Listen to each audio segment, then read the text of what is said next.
चलिए बेटा आज की क्लास शुरू करते हैं। गाइस एवरीबडी फोकस, सुने बहुत ध्यान से। हमने पेपर नंबर 1 अकाउंटिंग शुरू करा है, उसके अंदर हमने एक चैप्टर शुरू करा है जिसका नाम है इंश्योरेंस क्लेम। इंश्योरेंस क्लेम में बेटा जी सबसे पहले बात होती है थॉट प्रोसेस की कि इंश्योरेंस क्लेम के क्वेश्चन सॉल्व करते समय हमारा ऑब्जेक्टिव क्या है। हमारा ऑब्जेक्टिव यहां अकाउंटिंग करना नहीं है इस चैप्टर में particularly. There will be no journal entries in this chapter, surprisingly enough for an accounts chapter, but here we will understand how to calculate claim, how to calculate insurance claim, and in what sort of policies. Two types of policies, one is loss of stock and the other is loss of profit. Is that clear? हमने पिछली कक्षा में पहले तो insurance के बारे में समझा कि इंश्योरेंस कॉन्ट्रैक्ट क्या होता है। उसके अंदर मैंने एक लाइन आपको कहा कि भैया इतनी याद करनी है कि मतलब क्या ही बताएं, टैटू बनवा लो यहाँ पे। क्या लाइन है वो? Insurance is a contract of indemnity, they will only make good your loss. ये बात याद रहेगी। चलिए उसके बाद हमने क्या समझना है कि लॉस ऑफ स्टॉक पॉलिसी होती है। लॉस ऑफ स्टॉक पॉलिसी के अंदर हमें दो तीन चीजें आइडेंटिफाई करनी है। पहले तो अपना जितना स्टॉक लॉस्ट हुआ है उसकी वैल्यू, और दूसरा आइडेंटिफाई करना है कि एडमिसिबल क्लेम कितना है। एडमिसिबल क्लेम डिपेंड करता है कि आपने इंश्योरेंस कितनी करवाई है। जो इंश्योरेंस आपने करवाई है क्या वो अंडर इंश्योरेंस है या वो ओवर इंश्योरेंस है? याद आ रहा है? अंडर ओवर है, under insurance over insurance. Under insurance का केस वो केस होता है जिसमें आपको जितने रुपए की इंश्योरेंस करवानी चाहिए आपने उससे कम करवाई है, अर्थात कुछ रिस्क आपने इंश्योरेंस वालों को दे दिया और बाकी बचा रिस्क आप खुद बेयर कर रहे हैं। यह बात समझ में आती है? यह हमने डिस्कस किया था, राइट? हां, तो अंडर इंश्योरेंस केस में क्या लगता है? Average clause. हमने ये भी डिस्कस किया था, क्वेश्चन में लिखा हो कि एवरेज क्लॉज है तो है, क्वेश्चन में लिखा हो एवरेज क्लॉज नहीं है तो नहीं है, लेकिन अगर क्वेश्चन में कुछ नहीं लिखा हो तो एवरेज क्लॉज है, ये मान के चलेंगे। Is that clear? चलिए अभी हमने क्या करना है, अभी हमने लॉस ऑफ स्टॉक पॉलिसी के कुछ क्वेश्चंस और प्रैक्टिस करने हैं, ठीक है? अच्छा, इससे पहले कि आगे बढ़े, सबसे महत्वपूर्ण सवाल बेटा, क्या आप सभी छात्रों ने गृह कार्य किया है? गृह कार्य बेटा, होमवर्क किया है भाई?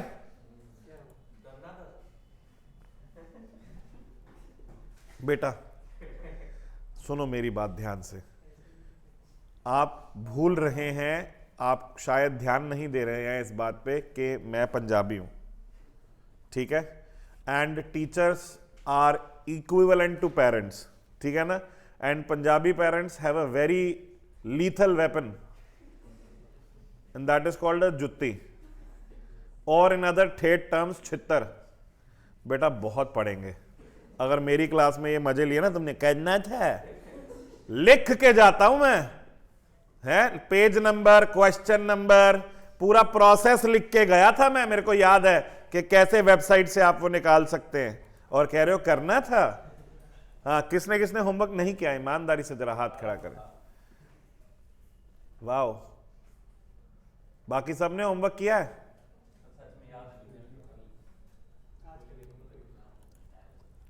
कोई बात नहीं बेटा,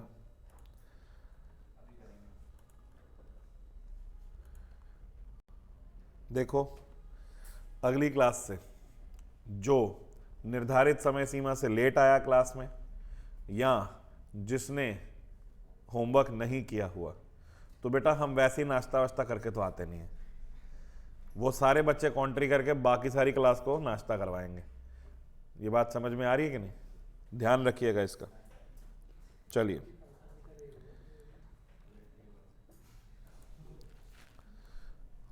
जो बच्चे वीडियो में क्लास देख रहे हैं उनको हम यहां से दिखा देंगे कि हम क्या खा रहे हैं, ठीक है? चलिए अब मेरी बात बड़े ध्यान से सुननी है। हमने कुछ क्वेश्चंस करे थे। क्वेश्चन नंबर कौन सा मैंने होमवर्क में दिया था? 3। अच्छा, जिन्होंने किया है उनसे हो गया? कोई दिक्कत परेशानी आई? क्या लगता है ये जो नालायक नहीं करके आए इनको भी आएगी?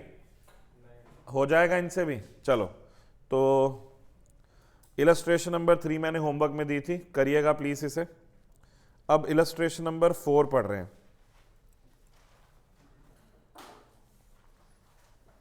मैंने आपसे कहा था कि आज की क्लास के 2 पार्ट्स होंगे। पहले हम लॉस ऑफ स्टॉक पॉलिसी के क्वेश्चंस की प्रैक्टिस करेंगे और फिर हम शुरू कर देंगे loss of profit. Loss of profit policy आज करेंगे, उसका एक आधा क्वेश्चन करेंगे और फिर नेक्स्ट क्लास में उसके क्वेश्चंस की प्रैक्टिस करके ये चैप्टर खलास। छोटा चैप्टर शुरू किया है हमने। हम स्टार्टिंग में 1 या 2 छोटे चैप्टर करेंगे, ठीक है, जिससे हम थोड़े सेटल डाउन हो जाएं, ओके। और फिर उसके बाद हम महा चैप्टर शुरू करेंगे, ब्रांच, ठीक है ना, ब्रांच अकाउंटिंग। ब्रांच अकाउंटिंग बेटा कहने को एक चैप्टर है, लेकिन अपने आप में उसमें 3 चैप्टर्स हैं, ठीक है ना। मैं डरा थोड़ी रहा हूं, हैं? चलिए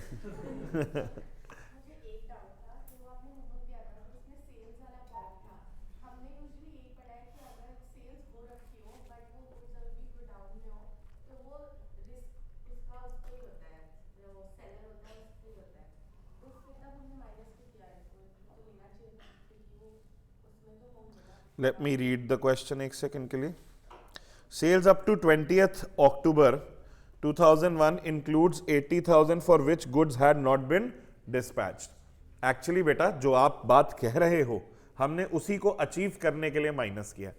सेल्स, अब मेरी बात समझें, सेल्स में से माइनस कर दिया, दैट मीन्स वो क्लोजिंग स्टॉक में ऐड हो गया, नहीं? एक सेकेंड, ट्रेडिंग अकाउंट बनाते हैं, इसका टोटल 2 लाख है, ठीक है। बाय सेल्स 1,20,000, तो क्लोजिंग स्टॉक कितना आएगा? 80। लेकिन अगर मैं सेल्स में से 40 माइनस कर देता हूं तो मेरा क्लोजिंग स्टॉक अब कितना आएगा? 120। बढ़ गया ना। तो मैं वही तो कह रहा हूं कि स्टॉक मेरे पास पड़ा है, मेरा नुकसान हुआ है। क्लियर? आप वो चीज कह रहे हो और हमने उसी को अचीव किया, ठीक है। चलो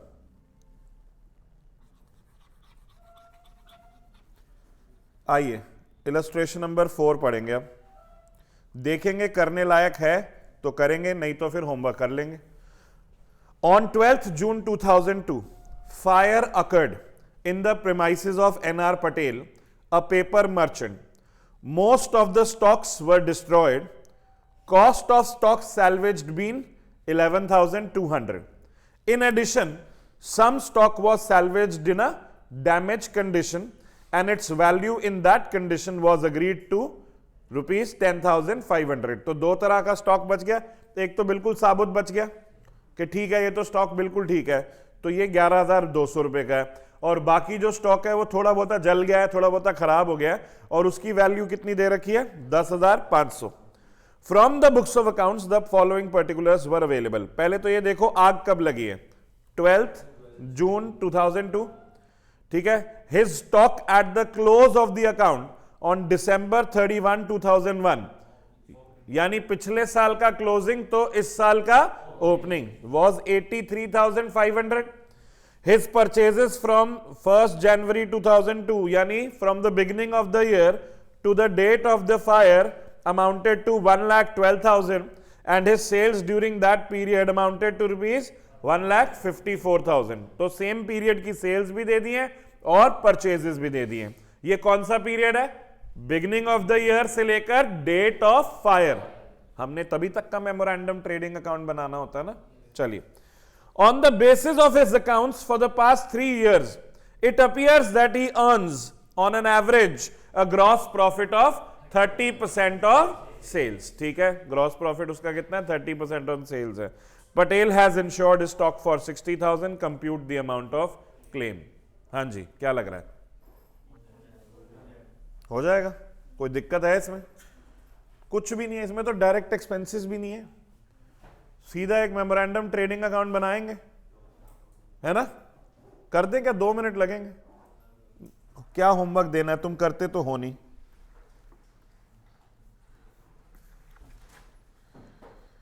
क्वेश्चन नंबर 4 है और आपके इंस्टीट्यूट के स्टडी मटेरियल का पेज नंबर 10.13 है। अगर आप स्टेप्स याद करें तो पहला स्टेप था calculate GP ratio. GP ratio question में गिवन है 30%। दूसरा स्टेप था कि आप एक मेमोरेंडम ट्रेडिंग अकाउंट बनाएं और उसमें आप फाइंड आउट करें क्लोजिंग स्टॉक। उसमें आपसे कहा गया था कोई गलतियां हैं तो उसे ठीक करेंगे, एबनॉर्मल आइटम्स को इग्नोर करेंगे। क्वेश्चन कुछ है ही नहीं है, तो जरा देख लेते हैं ओपनिंग स्टॉक कितना है। 83,500 ओपनिंग स्टॉक है और 1,12,000 रुपए की परचेजेस है। तो to opening stock 83,500, to purchases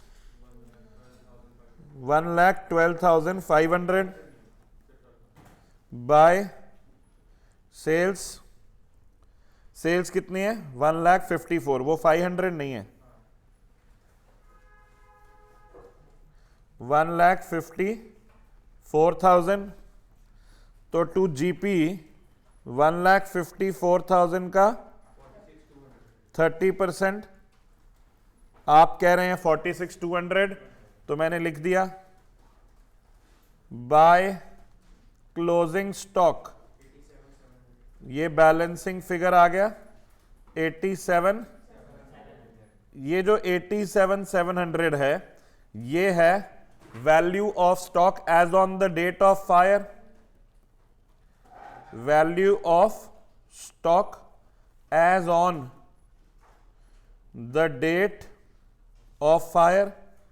और बेटा साथ के साथ यही हमारा इंश्योरेबल अमाउंट है, इतने की हमें इंश्योरेंस करवानी चाहिए थी, यही पॉइंट है ना, इतने की इंश्योरेंस करवानी चाहिए थी ना। अच्छा अब सुनो मेरी बात ध्यान से, इतने की इंश्योरेंस करवानी चाहिए थी लेकिन मैंने कितने की करवाई 60,000, यानी it is the case of under insurance. चलो कोई बात नहीं, अभी वैल्यू ऑफ स्टॉक लॉस निकालते हैं, तो उसके लिए value of stock as on the date of fire कितनी आई 87,700 minus value of salvaged stock. दो तरह के हैं, एक 11,200 का है, दूसरा 10,500, ठीक है। तो टोटल कितना हो गया 21,700 माइनस करेंगे 66,000, ये मेरा नेट लॉस है। तो नेट लॉस आ गया। अब एवरेज क्लॉज तो लगेगा ही लगेगा, admissible claim is equals to 66,000 into 60,000 divide by 87,700, 45,150, ये आपका क्लेम का अमाउंट।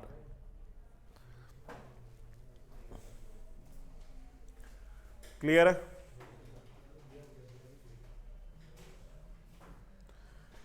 अच्छा बीच में पढ़ाई की बात रोक के एक जरूरी बात, ठीक है, बड़ी ना ध्यान से सुन लेना। हाँ लिख लो, आंसर चेक कर लेते हैं फिर जरूरी बात करते हैं।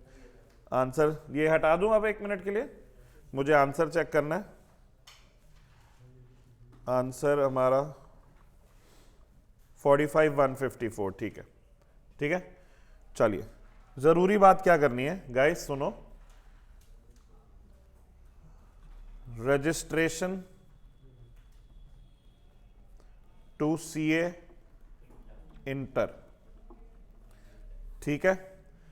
अब ना बहुत बहुत ध्यान से सुनना, क्योंकि इतना डिफिकल्ट है ना ये, मैं क्या बताऊं, बच्चों को समझ ही नहीं आता है।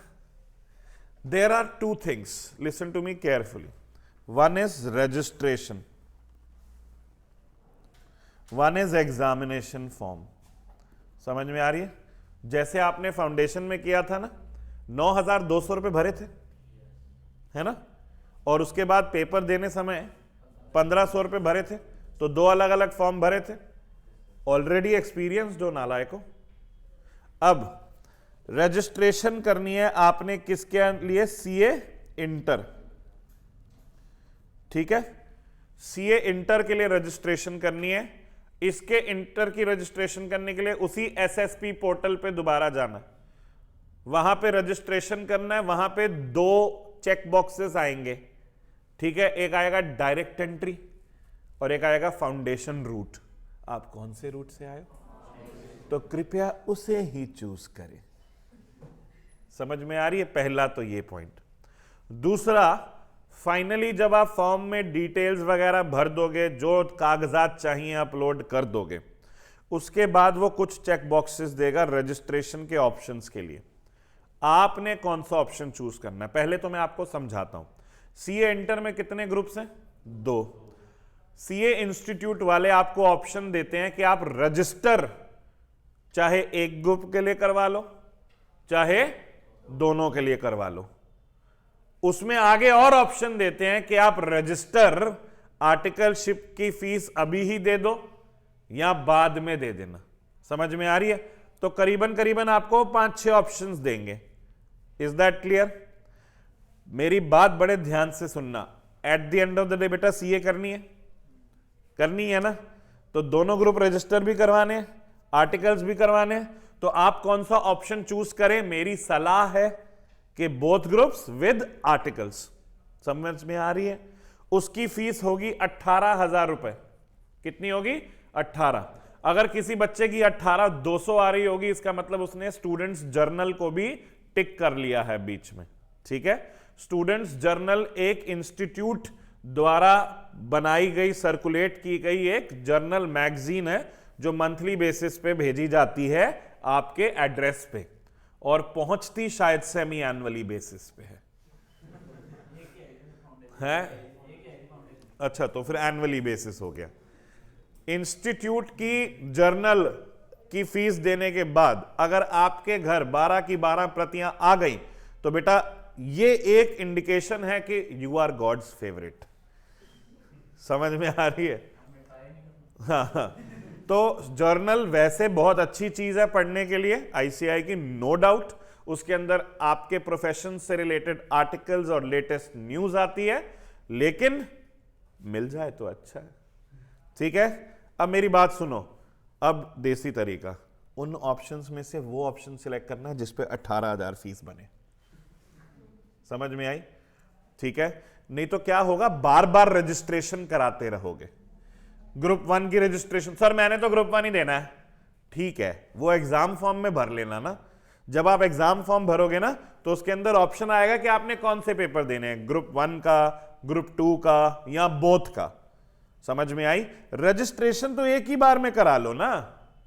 समझ में आ रही है? तो क्लियर हो रहा है? अच्छा, आज क्या तारीख है? महीना भी बताते हैं? हाँ, अच्छा सुनिए।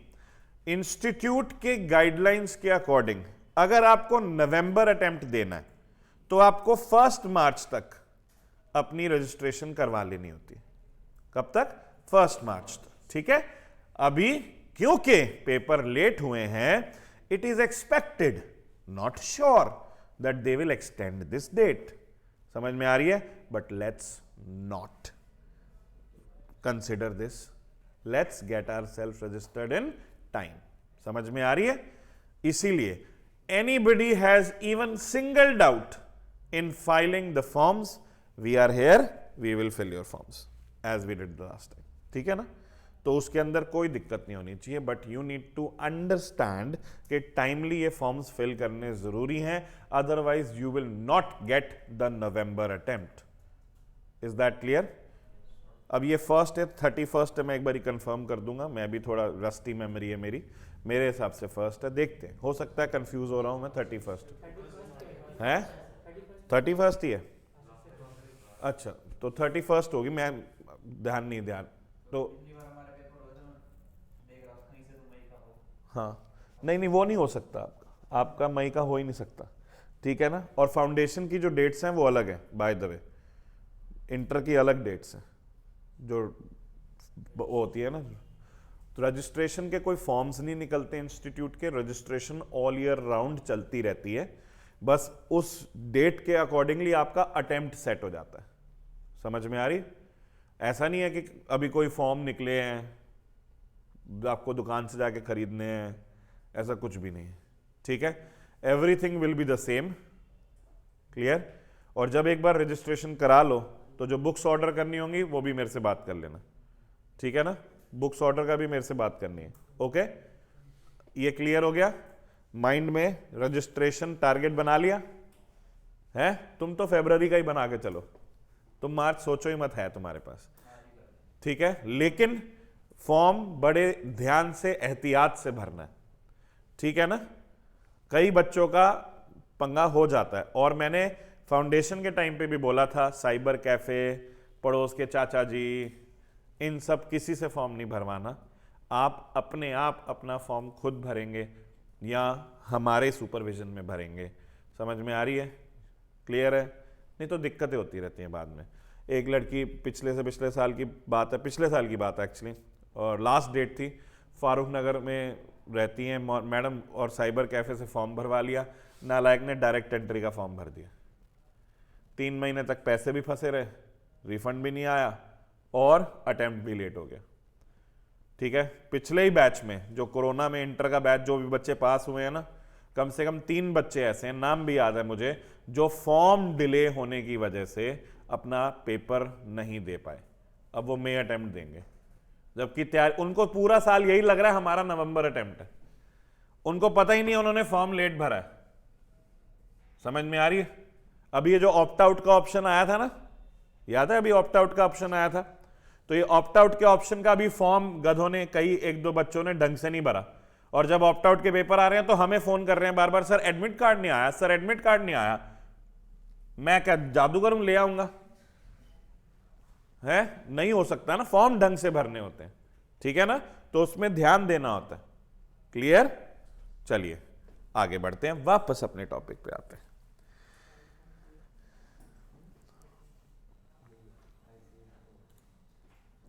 हाँ जी, अब ये देखिए, इलस्ट्रेशन नंबर 5 करेंगे बेटा, सब लोग ध्यान दें। Illustration number 5, on 1st April 2002 the stock of Sri Ramesh was destroyed by fire, but sufficient records were saved from which the following particulars were ascertained। पहले तो आग लगने की डेट बताओ। 1st April 2002। अच्छा, stock as on 1st January 2001 है, calendar year follow कर रहे हैं, आई अंडरस्टैंड, लेकिन ये प्रीवियस ईयर का ओपनिंग स्टॉक है। इसका मतलब इस क्वेश्चन में जीपी नहीं दे रखा होगा, हमें निकालना होगा।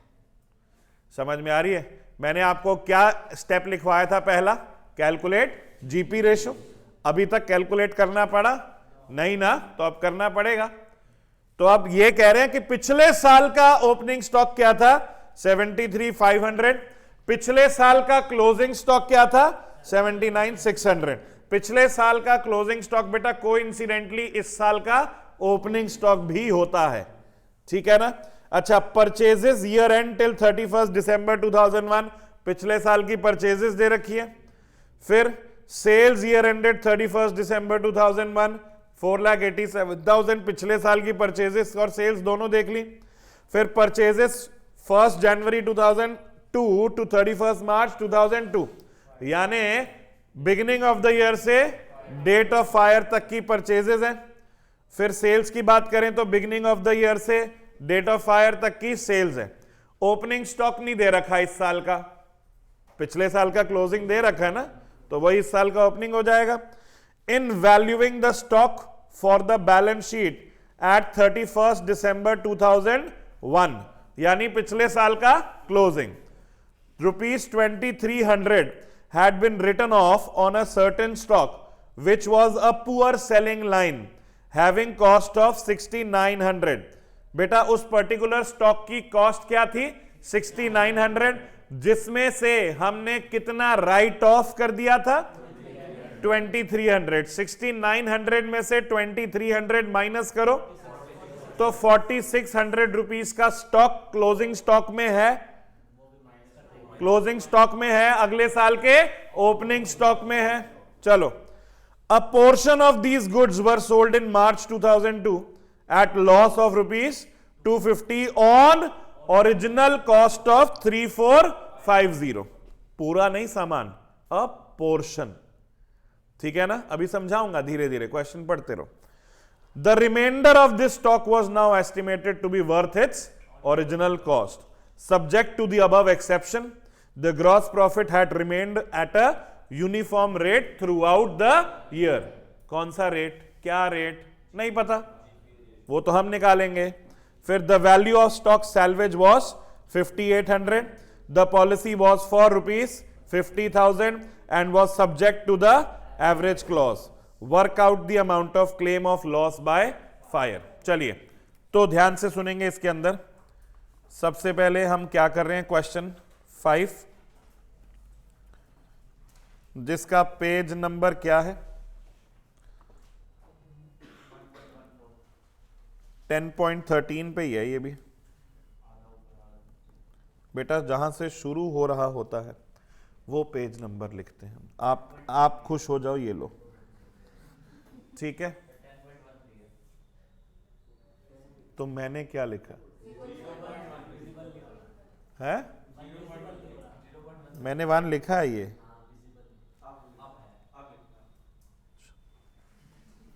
सॉरी। मतलब आप ये भी सोच सकते हो कि सर इतनी तो कॉमन सेंस रखते हैं कि पेज नंबर 0.13 तो नहीं होगा।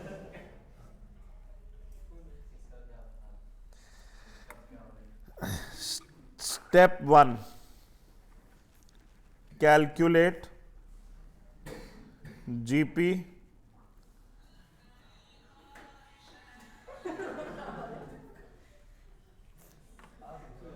किसका फोन था ये, बड़ी ख्वाहिशें हैं तेरी, कल कुछ पूरी हो रही है।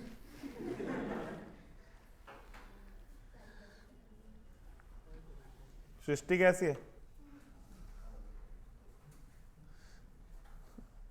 और कुछ होना हो किसी दिन सृष्टि ने आके मेरा कॉलर जरूर पकड़ लेना है, क्या है बे चलिए हम बना रहे हैं memorandum trading account, particulars, normal, abnormal, particulars, normal, abnormal. चलिए क्वेश्चन शुरू करते हैं, ठीक है। ध्यान से सुनिएगा गाइस, सबसे पहले जो मैं कर रहा हूं वैसे ही आप ध्यान दें और थोड़ा थॉट प्रोसेस वैसे ही लगाएं, ठीक है। अब क्वेश्चन में हमने यहां पे पढ़ा कि हमें पिछले साल का ओपनिंग स्टॉक दे रखा है 73,500। फिर हमने यहां पे पढ़ा कि stock at cost at December 31, 2001 दे रखा है 79,600, ये क्लोजिंग स्टॉक दे रखा है। फिर पूरे साल की परचेजेस दे रखी है कितनी, 3,98,000, और फिर पूरे साल की क्या दे रखी है, सेल्स, ये कितनी दे रखी है, 4,87,000।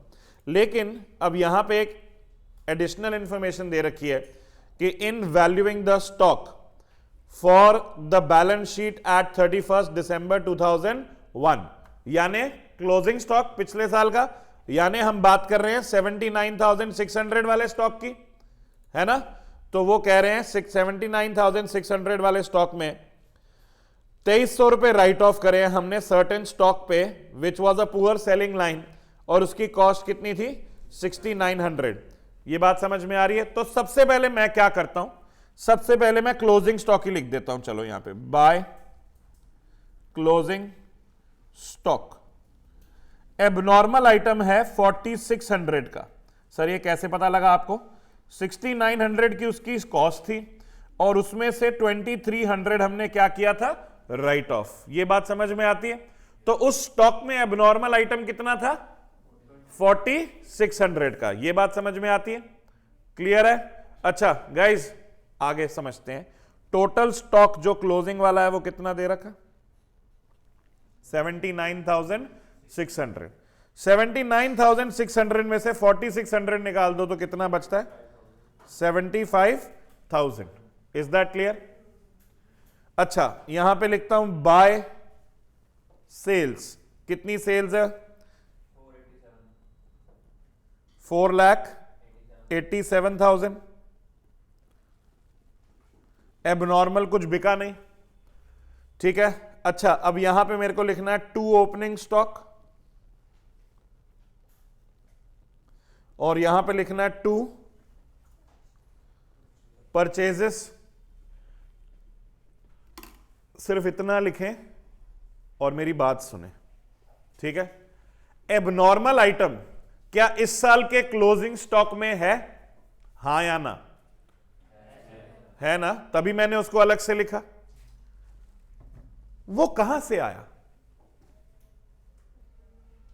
या तो इस साल परचेज किया था या पिछले साल परचेज किया था, तो मेरे ओपनिंग स्टॉक में था। यह बात समझ में आ रही है कि नहीं? अच्छा, परचेज किया था तो कितने का किया था? 6,900। या अगर ओपनिंग स्टॉक में था तो कितने का होगा? 6,900। समझ में आ रही है? यानी हमें उसे इस तरफ या तो ओपनिंग स्टॉक में से या परचेजेस में से एलिमिनेट करना। मैं कहता हूं ये मान के चलते हैं कि उसे इस साल खरीद लिया था, तो ओपनिंग स्टॉक को तो वैसे का वैसा लिख देते हैं। कितना? 73,500। और कहते हैं कि ये जो 6,900 का आइटम खरीद के लाए थे, अब नॉर्मल वाला, वो इस साल खरीद के लाए थे, ठीक है। अच्छा, टोटल परचेजेस देखो तुम्हारी कितनी है? 3,98,000। 3,98,000 है ना? तो 3,98,000 में से गाइस 6,900 माइनस करना प्लीज। 3,91,100। अच्छा, अब यहां पे 2 जीपी निकालना। हमें एबनॉर्मल वाले साइड्स को क्लोज करने की जरूरत नहीं है। एबनॉर्मल हमने सिर्फ एलिमिनेट किया है। करना हो मैं वो भी करवा दूंगा, ठीक है, लेकिन पहले नॉर्मल वाले साइड को क्लोज करते हैं। नॉर्मल वाले साइड में देखिए इस साइड क्या टोटल आ रहा है? 487 प्लस 75, 5,62,000। यहां कोई बैलेंसिंग फिगर आ रही है? Balancing figure 97400, 97,400। क्लियर है? अब जीपी रेशो निकालेंगे। जीपी रेशो कैसे निकालेंगे? 97,400 डिवाइडेड बाय 4,87,000 इंटू 100, 20%। ये हमारी क्या निकल आई? GP ratio. ये बात समझ में आई कि नहीं आई है? अगर किसी को ये हजम नहीं हो रहा कि सर एबनॉर्मल वाला क्लोज नहीं किया, तो एबनॉर्मल वाला भी क्लोज कर देते हैं। यहां पे 6,900 कर देते हैं और यहां पे बाय नेट लॉस है जो कि हम P&L में ट्रांसफर कर देंगे। कितने रुपए का? 2,300 रुपए का। अपने आप मैच हो गया ना, ये कोई दिक्कत ही नहीं है। आपने राइट ऑफ किया ना पर्टिकुलर आइटम को, तो लॉस हो गया ना वो, ठीक है ना? कोई दिक्कत वाली बात ही नहीं है। हमने नॉर्मल प्रॉफिट निकाला था। ये मेमोरेंडम ट्रेडिंग अकाउंट है, पहले तो ये समझें, रफ ट्रेडिंग अकाउंट है, किसी पर्पस के लिए बनाया जा रहा है सिर्फ, ठीक है। ये नॉर्मल फाइनेंशियल बुक्स का पार्ट नहीं है। क्या यहां तक बात समझ आ गई निशा जी? हां जी, क्लियर है यहां पे? अंशुल क्लियर है? सत्यम, चलो शाबाश। अब मेरी बात सुनेंगे। स्टेप नंबर 2 क्या है? अब हमें स्टेप नंबर 2 में फिर से क्या बनाना है? Memorandum trading account.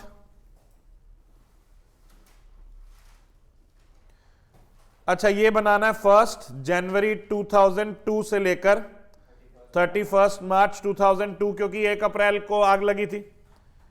तो यहां पे हम फिर से चलते हैं और फिर से क्या करते हैं? मेमोरेंडम ट्रेडिंग अकाउंट बनाते हैं। एक कॉलम नॉर्मल, एक column abnormal. Particulars, normal, abnormal, particulars, normal, abnormal, ठीक है। अब सबसे पहले लिखेंगे 2 ओपनिंग स्टॉक। तो इस साल का ओपनिंग स्टॉक क्या है? पिछले साल का क्लोजिंग 75,000 और 4,600। To purchases 1,62,000,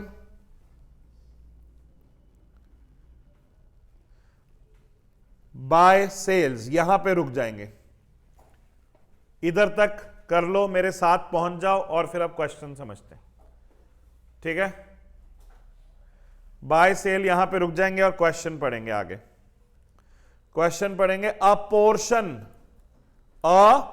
portion of these goods, मतलब वो जो 6,900 रुपीज की पुअर सेलिंग लाइन वाले आइटम थे जिसमें आपने 2,300 रुपए राइट डाउन किए थे, जो कि अब 4,600 रुपीज के हैं, उसमें से सारे बेच दिए या कुछ बेचे? कुछ बेचे, ठीक है। तो वो कहते हैं कि a portion of these goods were sold in March 2002 at loss of 250 on original cost of 3,450।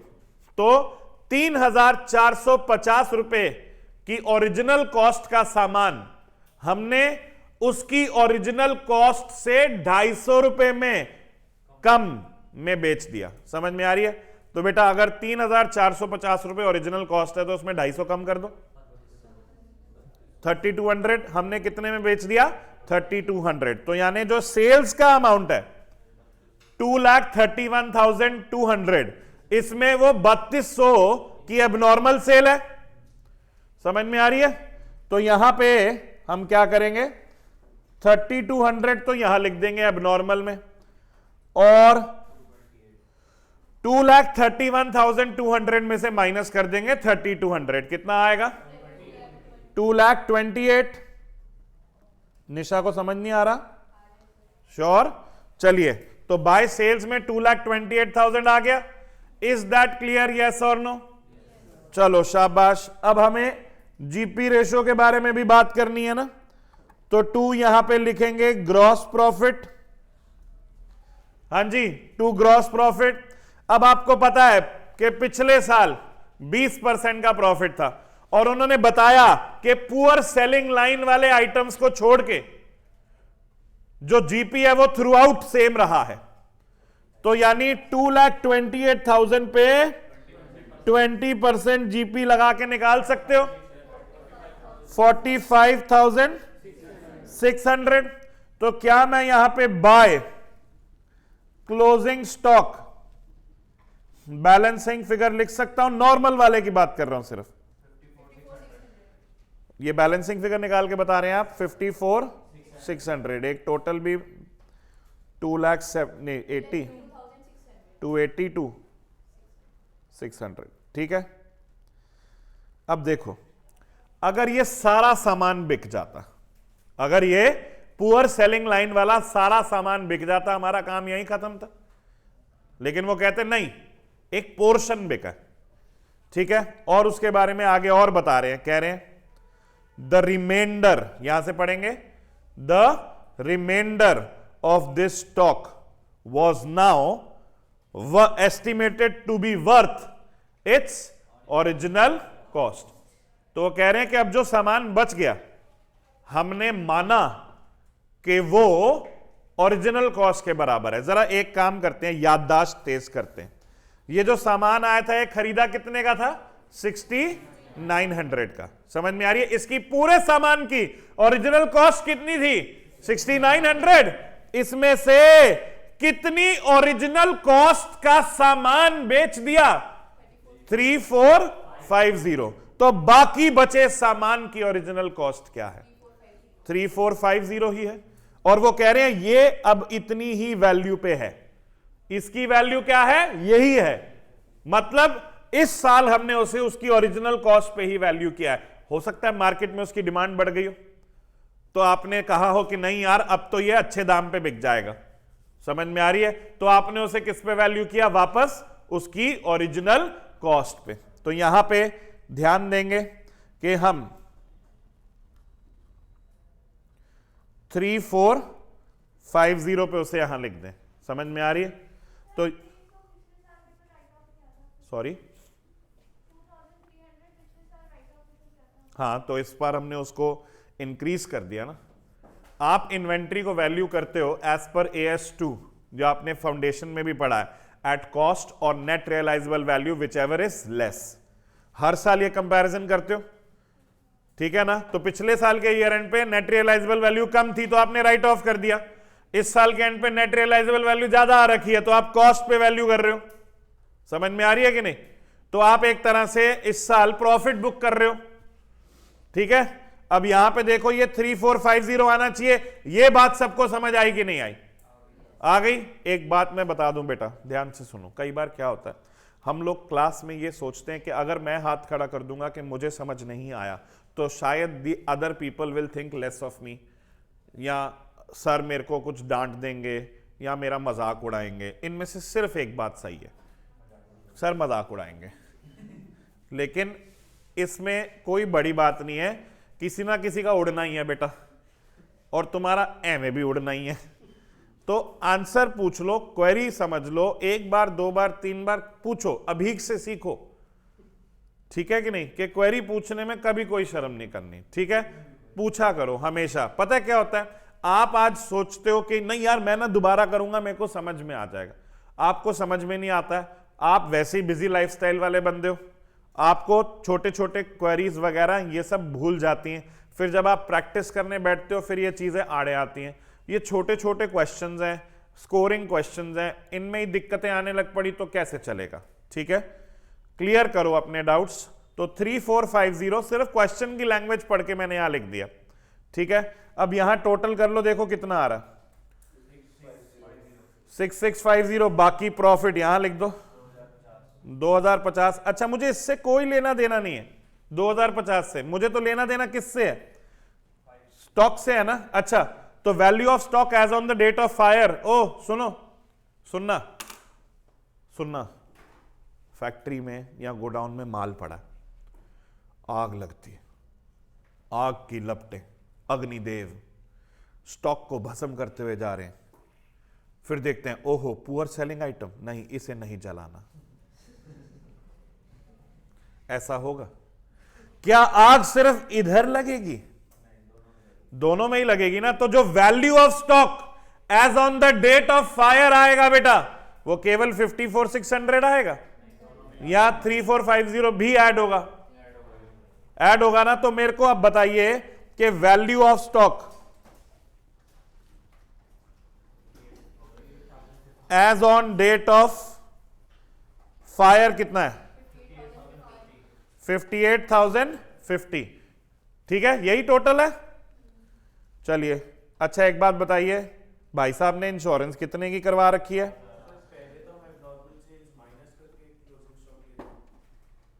क्योंकि उसमें वो जो सामान था सारा बिक चुका होता था। अभी तक जो हमने क्वेश्चंस किए ना, सब क्वेश्चन में सारा एबनॉर्मल आइटम बिक चुका होता था, तो इसलिए क्लोजिंग स्टॉक में कुछ बचता ही नहीं था। इस बार सारा सामान बिका है क्या? नहीं ना, कुछ बचा है ना, आग उसमें भी लगी है ना, तो बस वो पॉइंट है, ठीक है। अच्छा, सैल्वेज स्टॉक देखो कितना है? 5,800। तो minus value of stock salvaged 5,800, कितना आएगा? 52,250 ये आ रहा है। अच्छा, अंडर इंश्योरेंस है, ओवर इंश्योरेंस है? आपका stock as on the date of fire 58,050 का था, लेकिन आपने 50,000 की इंश्योरेंस करवा रखी थी, तो आपका एडमिसिबल क्लेम कितना आएगा? 52,250 इंटू 50,000 डिवाइड बाय 58,050, 45,000, यही है। ये आपका एडमिसिबल क्लेम है, ठीक है, क्लियर है। अगर कौन सी लास्ट लाइन गिवन ना होती मेरे बच्चे? अगर नहीं गिवन होती तो हम उस स्टॉक को ना ये पता लगाते कि 6900 में से 3450 आपने बेच दिया, 3450 का स्टॉक बचा है। अगर टोटल स्टॉक जो है उसकी जो टोटल 6900 का स्टॉक था उसकी रिटर्न डाउन वैल्यू 4600 थी, तो 3450 वाले स्टॉक की रिटर्न डाउन वैल्यू कितनी होती? 4600 इंटू 3450 डिवाइड बाय 6900, और हम पता लगा लेते कि वो 2300 का है, ठीक है। और फिर उसे हम यहां पे जो लिखते वो कितने पे लिखते? 2300 पे लिखते, इसकी जगह 2300 पे। समझ में आ रही है? हमें ये समझ में आ गया कि आधा बेच दिया और आधा बच गया। अब हमें उन्होंने ये नहीं बताया, आप कह रहे हो कि सर अगर लास्ट वाली लाइन ना दी होती, तो लास्ट वाली लाइन में तो उन्होंने बताया कि हमें उसको वापस रीवैल्यू कर दिया, तो अगर लास्ट वाली लाइन ना दी होती और ये नहीं कह रहे होते कि हमने वापस रीवैल्यू करा है, तो उसकी वैल्यू उतनी है जितनी पिछले साल वैल्यू करी थी, तो उसको हम यहां पे कितने रुपए पे लिख देते? 2300 पे, और फिर value of stock as on the date of fire इन दोनों को मिला के आ जाती। ठीक है, आपका डाउट क्लियर हो गया? चलिए, और किसी को कोई दिक्कत तो नहीं है? अच्छा, अभी समझते हैं हमारा आंसर क्या आ गया। एडमिसिबल क्लेम 45,004, आंसर चेक करें।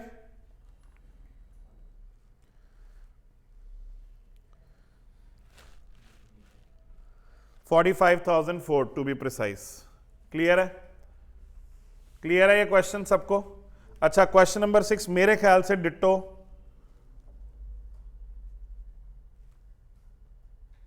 डिट्टो सेम है,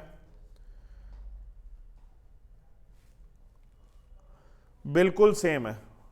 बंदे का नाम थोड़ा सही है, श्री गरीबदास।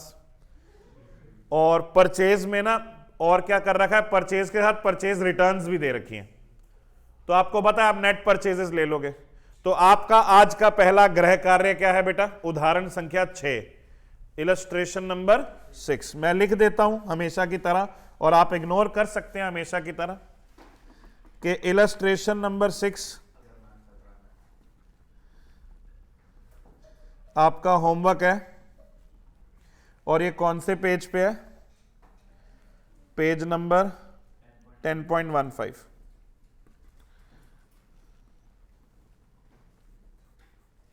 ठीक है, चलिए अब हम शुरू करेंगे आगे की प्रक्रिया। हम क्या करेंगे अब? लॉस ऑफ प्रॉफिट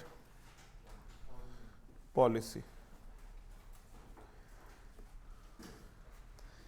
इसमें ना 6th के बाद मेरे ख्याल से और क्वेश्चन नहीं होगा, लॉस ऑफ स्टॉक का है। 7 मैं करवा दूंगा अगर ज्यादा दिक्कत वाला होगा तो, वैसे है नहीं। चलो, हाँ जी, क्या बात करेंगे अब हम? Loss of profit policy.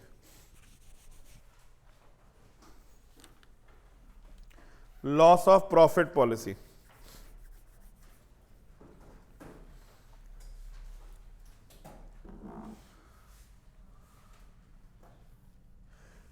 इस हाँ सुनो, किसी को खाना बनाना आता? चलो ये सवाल पूछते हैं, किसको नहीं आता?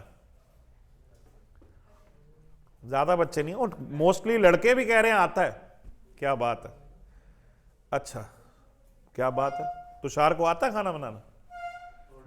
देख, मैगी नॉट इंक्लूडेड। अगर आप ये सोच के बैठे हैं कि मैगी भी खाना होता है और मैं मैगी बना लेता हूं, तो नहीं, नॉट इंक्लूडेड। तो फिर हाँ, तो फिर एक दो हाथ और खड़े हो गए। चलो अच्छी बात है। अच्छा, खाने बनाने की बात यहां पे मैं क्यों कर रहा हूं? है अकाउंट्स पढ़ा रहा हूं, खाना क्या बना रहे हैं? देखिए, सोचिएगा जरा ध्यान से। खाना बनाने के 2-4 स्टेप्स होते हैं एटलीस्ट। सबसे पहले बर्तन लेना कोई, उसे गैस पे चढ़ाना है ना, फिर गैस चलानी है, फिर उसमें ऑयल डालना होगा थोड़ा, है? अच्छा एक बात बताओ, खाना कैसा बना है ये हर स्टेप के बाद समझ आ जाएगा या फाइनल स्टेप के बाद ही आता है? पता लगा कि अभी तुम तड़का ही लगा रहे हो, सिर्फ प्याज और लहसुन और टमाटर डालें और चेक रहे हो, अरे ठीक चल रहा है, ऐसा हो सकता है? नहीं। अब मेरी बात सुनिएगा, लॉस ऑफ प्रॉफिट पॉलिसीज खाना बनाने के बराबर। स्टेप 1, 2, 3, 4, 5 समझिएगा कि आपको स्टार्टिंग के स्टेप्स में ज्यादा सेंस नहीं बनेगी। ओके, थोड़ी देर तक, पहले ही बता रहा हूं मैं। स्टेप 1 कराऊंगा, सिर्फ स्टेप 1 को इंडिविजुअली समझना, उसका पर्पस मत समझना। आप समझना कि क्या स्टेप 1 में जो कहा गया है आपको समझ में आ गया है। फिर स्टेप 2 कराऊंगा, तो स्टेप 2 में क्या निकालने को कहा गया है, समझाने को कहा गया, वो समझाऊंगा। ठीक है, स्टेप 3 अलग होगा, स्टेप 4 अलग होगा बेटा। वो हम खाना बनाने के लिए अलग अलग चीजें तैयार करके रख रहे हैं। ठीक है, एक में लहसुन काट दिया, प्याज काट दिया, टमाटर काट दिया, ठीक है ना। ये सबसे बेकार काम करने, आखिरी काम जो कढ़ाई में डालने वाला काम है वो लास्ट स्टेप में होगा, और सारी पिक्चर जो क्लियर होगी वो लास्ट स्टेप में होगी। ये बात समझ में आ रही है। ये मैं आपको इसलिए बता रहा हूं कि आप शुरुआत के 10 मिनट 12 मिनट जो हमने पहले के स्टेप्स करने हैं, कहीं उसमें हताश ना हो, परेशान ना हो। ठीक है ना। ये क्या कर रहे हैं ये सर, कौन से स्टेप्स हैं, कोई सेंस तो बन नहीं रही है। मम्मी जब खाना बना रही होती है तो तड़का लगाते लगाते चम्मच लगा के देख रहे तो मम्मी अच्छा नहीं बन रहा, ये तो गंदी सी टेस्ट आ रहा है, नहीं ना। तो वही जजमेंट यहां नहीं पास करनी है, सिर्फ 4 स्टेप्स का इंतजार करना है, फिर देखना है कि आपको लॉजिक पूरा समझ में आया कि नहीं आया। ठीक है, शुरू करते हैं। सबसे पहले एक लॉस ऑफ प्रॉफिट पॉलिसी क्या क्या कवर करती है। लॉस ऑफ प्रॉफिट पॉलिसी होती क्या है? अगर आपके बिजनेस में मान लीजिए आप साड़ी बेचते हैं, आपकी साड़ी बेचने की दुकान है, उस साड़ी बेचने की दुकान में आग लग गई तो स्टॉक का तो नुकसान हुआ, फिक्स्ड एसेट्स का भी नुकसान हुआ, लेकिन अब अगले दिन से क्या नॉर्मल बिजनेस शुरू हो जाएगा? है वहीं रात के डेर पे बैठ के और साड़ियां बेचोगे, मैडम देखो बनारसी साड़ी, ऐसा तो नहीं होगा ना। तो यानी आपको वापस अपने बिजनेस को ट्रैक पे लाने में काफी समय लग जाएगा, है कि नहीं। तो उस पर्टिकुलर समय में, उस पीरियड ऑफ डिसरप्शन में आपको जो नुकसान हो रहा है उसकी भरपाई के लिए आप पॉलिसी लेते हो। ठीक है, लेकिन आप खुद सोचो, loss of profit is a very vague ambiguous sort of a thing. Loss of stock is okay, इतने का सामान था भाई, देख जल गया, पैसे दे दे, प्रॉफिट कैसे आइडिया लगे? तो वो थोड़ा सा ना एम्बिगुअस चीज है जिसे हमने अनएम्बिगुअस करना। तो समझते हैं, लिखते हैं, जरा शुरू करिएगा। The loss of profit insurance is designed to afford protection against the following consequential losses in the event of a fire। जो लॉस ऑफ प्रॉफिट पॉलिसी होती है, लक्ष्य लोकेश ध्यान से पढ़िएगा इसको, आपकी अभी से बात शुरू हो रही है, पिछली क्लास तो देखी नहीं होगी आपने, नहीं ना। तो यहां से आपने ध्यान देना, ये चीज सारी समझ में आनी चाहिए, और ना आए तो उसी समय आप सवाल पूछोगे। ठीक है, इंश्योरेंस क्लेम कैलकुलेट कर रहे हैं हम, किस केस में? लॉस ऑफ प्रॉफिट पॉलिसी में। जब आपका बिजनेस डिसरप्ट हो रहा होता है तो नुकसान कौन सा हो रहा होता है, यह पता लगाना है। ठीक है, आप एग्जांपल्स कुछ ट्राई करोगे या मैं बताऊं सीधे? कौन सा नुकसान हो रहा होता है? प्रॉफिट का नुकसान हो रहा होता है। और अरे बिजनेस का प्रॉफिट ही नहीं है वो, तो क्या है? और रुपए, वाह, गुडविल का नुकसान, हाँ, लेकिन उसको loss of profit policy cover नहीं करेगी। चलो मैं बताता हूं। सबसे पहले loss on account of standing charges, यानी फिक्स्ड एक्सपेंसेस, ब्रैकेट में लिख लो, loss on account of standing charges यानी के फिक्स्ड एक्सपेंसेस। अब एक बात बताइए, आपके फैक्ट्री में गोडाउन में आग लग गई है, तो क्या इंप्लॉइज को सैलरी देना बंद कर दोगे अब कि भाई जब तक फैक्ट्री दोबारा नहीं खुलती तेरी सैलरी गई? ऐसा होगा नहीं ना। सैलरी तो फिक्स्ड एक्सपेंस है, वो तो आपको पे करनी ही है। अच्छा, गोडाउन का रेंट देना है, वो भी फिक्स्ड एक्सपेंस है। इलेक्ट्रिसिटी का बिल जो आता है, आई नो वो कंजम्पशन वाइज आता है, लेकिन उसमें एक बेस अमाउंट भी तो होता है ना, बेस अमाउंट इतना तो आना ही आना है। चाहे आप अपना घर ना 2 महीने के लिए बंद करके चले जाओ, फिर भी इलेक्ट्रिसिटी का बिल आएगा, मीटर का रेंट तो आएगा ही आएगा ना। तो उसमें एक फिक्स पोर्शन होता है ना, तो वो फिक्स्ड एक्सपेंसेस तो आपके इनकर होंगे ही, लेकिन उस दौरान आप कोई कमाई नहीं कर रहे होंगे। क्लियर है? तो इसलिए आपका जो भी स्टैंडिंग चार्ज है पीरियड ऑफ डिसरप्शन के समय आपको उसका नुकसान होगा, तो लॉस ऑफ प्रॉफिट पॉलिसी इसे कवर करती है। यह बात समझ में आ रही है? क्लियर है? चलिए दूसरा नुकसान जो आप सब बता रहे हैं, net profits before taxation, comma and. अगर मैंने एंड लगा दिया इसका मतलब थर्ड लास्ट पॉइंट है। हाँ भी यश जी, कल हमने आपकी दुकान खोली थी। व्हेन आई से कल, I mean last class of accounts only. ठीक है? हाँ जी, क्या नाम था दुकान का? ये नहीं बता रहा, बाकी सब बता रहे हैं। इसकी दुकान इसने अपनी वाइफ के नाम पे खोली है। क्या नाम है? पार्वती चप्पल भंडार। सेल्समैन इसी के बच्चे हैं, 1 2 3 4 5। अच्छा यश, दिल से जवाब दियो इस बात का। भगवान ना करे तेरी पार्वती चप्पल भंडार में, पार्वती में नहीं, पार्वती चप्पल भंडार में आग लग गई। ठीक है? आग लग गई, कम से कम 4 महीने चाहिए उस चप्पल भंडार को रेनोवेट करके वापस ट्रैक पे लाने के लिए। तो उस 4 महीने क्या करेगा बैठ के? कहीं और काम देखूंगा, जुगाड़ चलाऊंगा पैसों का, रिक्शा चलाएगा। इतना भी नहीं। अच्छा, ऐसा आइडिया आ सकता है कि कुछ दिन के लिए आजू बाजू में कोई और दुकान किराए पे ले ली जाए? है? मनुष्यत ही सोचनी है, कह रहा खाली भी तो होनी चाहिए।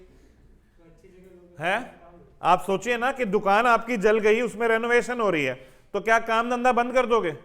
सोचो ना कि आपका HDFC बैंक में अकाउंट है, HDFC बैंक में आग लग गई, 4 महीने तक पैसे ही नहीं निकाल पाओगे। HDFC बैंक की ब्रांच जो है वो कहीं और टेम्पररीली खोलेंगे कि नहीं? अच्छा, तो अपनी पुरानी वाली छोड़ देंगे, वहां भी चलेगा। तो यानी एक्स्ट्रा खर्चे होंगे उनके कि नहीं? तो पीरियड ऑफ डिसरप्शन के अंदर बिजनेस को कंटिन्यू करने के लिए और एक्स्ट्रा खर्चे करने पड़ते हैं। लॉस ऑफ प्रॉफिट पॉलिसी उसे भी कवर करती है। ठीक है? तो यहां पे थर्ड लिखेंगे, इंक्रीज्ड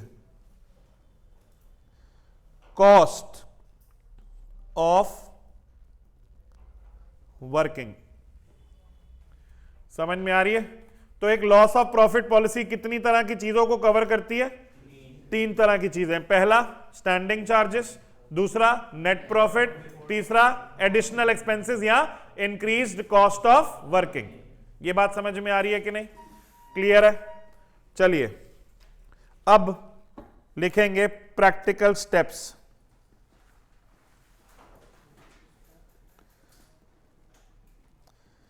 इन्वॉल्व्ड इन कैलकुलेशन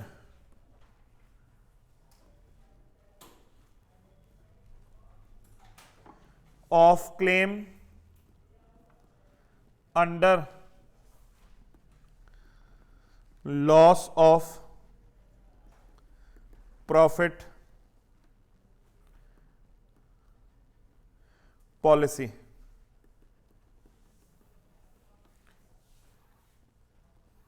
फिर वही बात कह रहा हूं, हर स्टेप को इंडिविजुअली देखना है, समझ आया या नहीं आया। स्टेप्स की लिंकिंग एंड में होगी। ठीक है? पहला step, step number 1, identify the period of disruption. Identify the period of disruption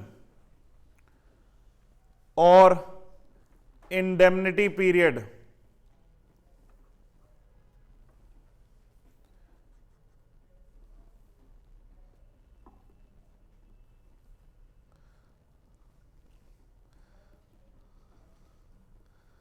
ठीक है। अब एक बात बताओ, जब आप पॉलिसी करवाने जाओगे लॉस ऑफ प्रॉफिट की, तो आप एक अमाउंट सेट करोगे और एक पीरियड भी तो सेट करोगे। आप प्रीमियम दोगे तो कुछ ना कुछ डेफिनेट टर्म्स तो डिसाइड होंगी ना। डेफिनेट टर्म्स डिसाइड होंगी कि 2 महीने का जो पीरियड ऑफ डिसलोकेशन है उसकी इंश्योरेंस करवा रहे हैं और 5 लाख रुपए की इंश्योरेंस करा रहे हैं। 2 चीजें सेट होंगी इंश्योरेंस में। आप जाते हो इंश्योरेंस कंपनी में और आप जाके उनसे कहते हो कि मेरे को लॉस ऑफ प्रॉफिट की पॉलिसी करानी है, तो वो पूछेंगे आपसे कि कितने पीरियड के डिसलोकेशन के लिए करवानी है। क्या लगता है फिर आप सोचोगे अच्छा अगर मेरे यहां आग लग गई तो मैं 3 महीने के अंदर अंदर अपना काम वापस ट्रैक पे ले आऊंगा, तो आप कितने पीरियड के लिए इंश्योरेंस कराओगे? 3 महीने के लिए। आपकी पॉलिसी में कितना पीरियड लिखा होगा? 3 महीने के लिए। यह बात समझ में आ रही है? लेकिन जब आपके यहां एक्चुअली आग लगी तो आपको 4 महीने लग गए अपने बिजनेस को वापस लाने के लिए ट्रैक पे, तो इंश्योरेंस वाले कितने महीने के नुकसान को कवर करेंगे? 3 महीने के। 3 को ही कवर करेंगे ना, क्योंकि insurance is a contract of indemnity और वो अपने लिखित पैरामीटर से तो ऊपर जाएंगे ही नहीं। अच्छा, आप कहते हो कि सर मैंने तो 3 महीने लिखवाए थे पॉलिसी में, लेकिन मेरा बिजनेस तो 1.5 महीने पे ही ट्रैक में आ गया, तो फिर आपको लॉस ऑफ प्रॉफिट पॉलिसी का जो रिकवरी मिलेगी वो कितने महीने? 1.5 महीने की। Again insurance is a contract of indemnity, they will only make good your loss. तो इसलिए यहां पे इंडेमनिटी पीरियड कैसे निकाला जाएगा? इंडेमनिटी पीरियड कैसे निकाला जाएगा? एक्चुअल पीरियड ऑफ डिसलोकेशन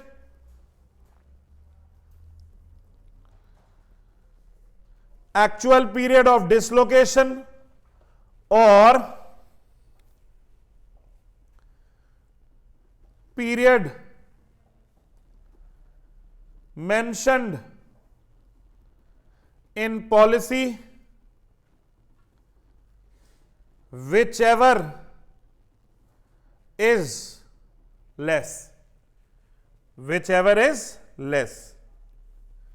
सबसे पहला स्टेप क्या है? आपने क्या आइडेंटिफाई करना है कि आपका इंडेमनिटी पीरियड कितना है। ठीक है ना? इंडेमनिटी पीरियड कितना होगा? जितना पीरियड एक्चुअली डिसलोकेशन हुई है और जितना पॉलिसी में लिखा है विच एवर इज लेस। ये बात समझ में आ रही है? चलिए स्टेप 2,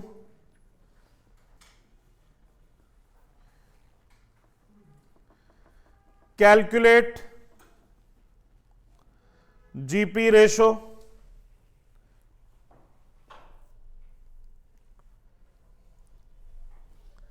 ठीक है, कैलकुलेट जीपी रेशो। अब जीपी रेशो कैलकुलेट कैसे की जाएगी? बड़े ध्यान से सुनिएगा, ठीक है? यहां जीपी रेशो का फॉर्मूला अलग है, ठीक है? GP ratio is equals to net profit plus insured standing charges divided by turnover या sales of last accounting year in 200। तो हमने नेट प्रॉफिट में क्या ऐड किया? एक्सपेंसेस। बेटा जीपी क्या होता है? Net profit plus expenses. लेकिन मुद्दे की बात यह है हमने कौन से एक्सपेंसेस ऐड किए? हमने वेरिएबल तो ऐड किए ही नहीं। हमने वेरिएबल तो ऐड किया ही नहीं क्योंकि हम मान के चल रहे हैं अगर बिजनेस नहीं चल रहा तो वेरिएबल ऐड होगा ही नहीं, और वेरिएबल की आप रिकवरी कर ही लेते हो। ठीक है, आप किसकी रिकवरी नहीं कर पा रहे होगे? स्टैंडिंग की। और स्टैंडिंग सारे खर्चे नहीं जिसकी आपने इंश्योरेंस करवाई है, बस। अच्छा, मान लो साल की शुरुआत में आप प्रभव कह रहा हूं, सॉरी, यश पार्वती चप्पल भंडार की लॉस ऑफ प्रॉफिट पॉलिसी की इंश्योरेंस करवाने गया। बैंक वाला ने पूछा आपके फिक्स्ड एक्सपेंसेस कितने हैं, तो इसने बताया कि मेरे फिक्स्ड एक्सपेंसेस है रेंट, इलेक्ट्रिसिटी, सैलरीज मैं देता नहीं, बच्चे ही सेल्समैन है, 1 2 3 4 5, 5 सेल्समैन है। समझ में आ रही है? सैलरी का कोई खर्चा ही नहीं है। क्लियर है? तो इसने बता दिया कि मेरे rent, salary, sorry rent, electricity और क्या बोला, कुछ बोला था मैंने? नहीं। तो रेंट और इलेक्ट्रिसिटी फिक्स्ड एक्सपेंसेस हैं। तो फिर उन्होंने जो लॉस ऑफ प्रॉफिट पॉलिसी बनाई होगी वो किस हिसाब से बनाई होगी? रेंट और इलेक्ट्रिसिटी के हिसाब से। अच्छा, जब आग लगने की डेट थी उससे कुछ ही दिन पहले इसके बच्चों ने हड़ताल कर दी, कह रहे पापा सैलरी हमें भी चाहिए, हम ऐसे फ्री में चप्पल नहीं बेचेंगे। ये कहता नालायक को चले जाओ, मैं असली में फिर सेल्समैन ना रख लूं। तो इसने 4 सेल्समैन रखे थे, उनकी सैलरी भी आ गई थी अब खर्चा। अब जब आग लगी तो पीरियड ऑफ डिसलोकेशन आया, तो उस पीरियड ऑफ डिसलोकेशन में स्टैंडिंग चार्जेस कौन से हैं? सैलरी, रेंट और इलेक्ट्रिसिटी। लेकिन इंश्योरेंस किसकी है? सिर्फ रेंट और इलेक्ट्रिसिटी। तो स्टैंडिंग चार्जेस में से कुछ इंश्योर्ड है और कुछ अनइंश्योर्ड है। इंश्योरेंस कंपनी क्या किसकी भरपाई करेगी? इंश्योर्ड की। उसको जितने का प्रीमियम मिला है वो तो उतने की भरपाई करेगी ना। इसलिए आप जब जीपी रेशो निकालेंगे तो उस जीपी रेशो में आप क्या डालेंगे? नेट प्रॉफिट तो डालना ही है और इंश्योर्ड स्टैंडिंग चार्जेस। ये बात समझ में आ रही है? इज दैट क्लियर और नॉट क्लियर? अच्छा, ये जो नेट प्रॉफिट है कौन सा? प्रीवियस ईयर का। इंश्योर्ड स्टैंडिंग चार्जेस है कौन से? प्रीवियस ईयर के। टर्नओवर है कौन सा? प्रीवियस ईयर का। ये बात समझ में आ रही है? क्लियर है? तो यहां पे नोट लिख लें जरा।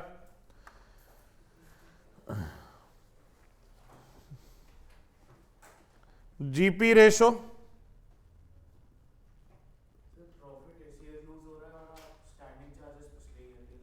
मैंने नेट प्रॉफिट भी पिछले साल का लिया, सब मैं लिख रहा हूं। GP ratio will be calculated using data from the previous year, previous accounting year लिख दो।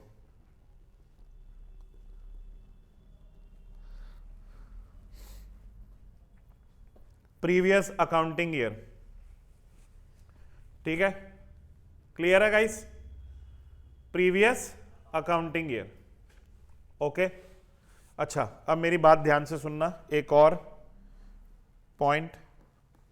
पिछले साल के बेसिस पे जीपी रेशो निकाला है, क्या इस साल में कोई चेंज नहीं आया होगा? जीपी में आया होगा ना। तो क्वेश्चन में अगर बताया होगा तो हम अपने जीपी को अकॉर्डिंगली एडजस्ट करेंगे। ठीक है ना? तो हम अपने जीपी को अकॉर्डिंगली एडजस्ट करेंगे। मतलब नीचे सेकंड पॉइंट में लिखिए, इफ देयर इज एनी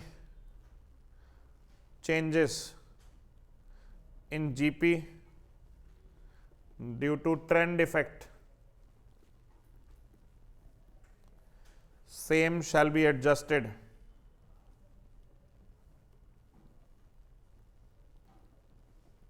तो यानी आप यहां पे पता क्या कर सकते हैं? आप यहां पे लिख सकते हैं बेसिक जीपी रेशो। जो आपने अभी जीपी रेशो निकाली है उसको क्या लिख सकते हैं? बेसिक। और नीचे फिर लिख देंगे adjusted GP ratio is equals to basic GP ratio plus और माइनस ट्रेंड इफेक्ट। समझ में आ रही है? बेसिक जीपी रेशो में क्या करना है हमने? प्लस और minus trend effect. Okay, clear है गाइस? आपको स्टेप 1 समझ में आया इन इट्स इंडिविजुअलिटी। स्टेप 1 क्या है? कि इंडेमनिटी पीरियड पता लगाओ। इंडेमनिटी पीरियड क्या है? इंडेमनिटी पीरियड है एक्चुअल पीरियड ऑफ डिसलोकेशन या period mention in policy whichever is less. फिर दूसरा पार्ट, आपको जीपी रेशो निकालनी है। कौन सी वाली? बेसिक या एडजस्टेड? एडजस्टेड। एडजस्टेड निकालने के लिए पहले निकालेंगे बेसिक। बेसिक कैसे निकालेंगे? पिछले साल के डेटा से। पिछले साल के डेटा में क्या देखेंगे? Net profit plus insured standing charges divide by turnover यानी नेट सेल्स इनटू 100। और अगर कोई ट्रेंड इफेक्ट होगा तो क्या करेंगे? प्लस या माइनस करके क्या निकाल देंगे? Adjusted GP ratio. क्लियर है? चलिए आगे बढ़ते हैं। Step number 3,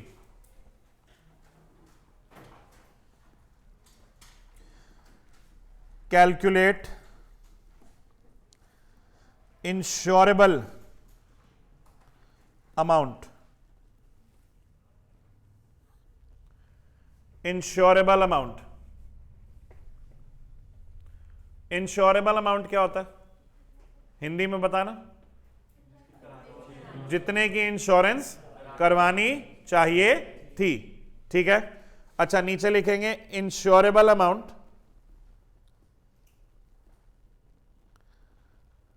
is equals to GP on adjusted annual turnover. Insurable amount क्या होता है? एडजस्टेड एनुअल टर्नओवर, ठीक है। सर ये क्या होता है GP on adjusted annual turnover? Sir हमें यही नहीं समझ में आया, तो लिखते हैं एक बारी के लिए। सबसे पहले लिखते हैं एनुअल टर्नओवर।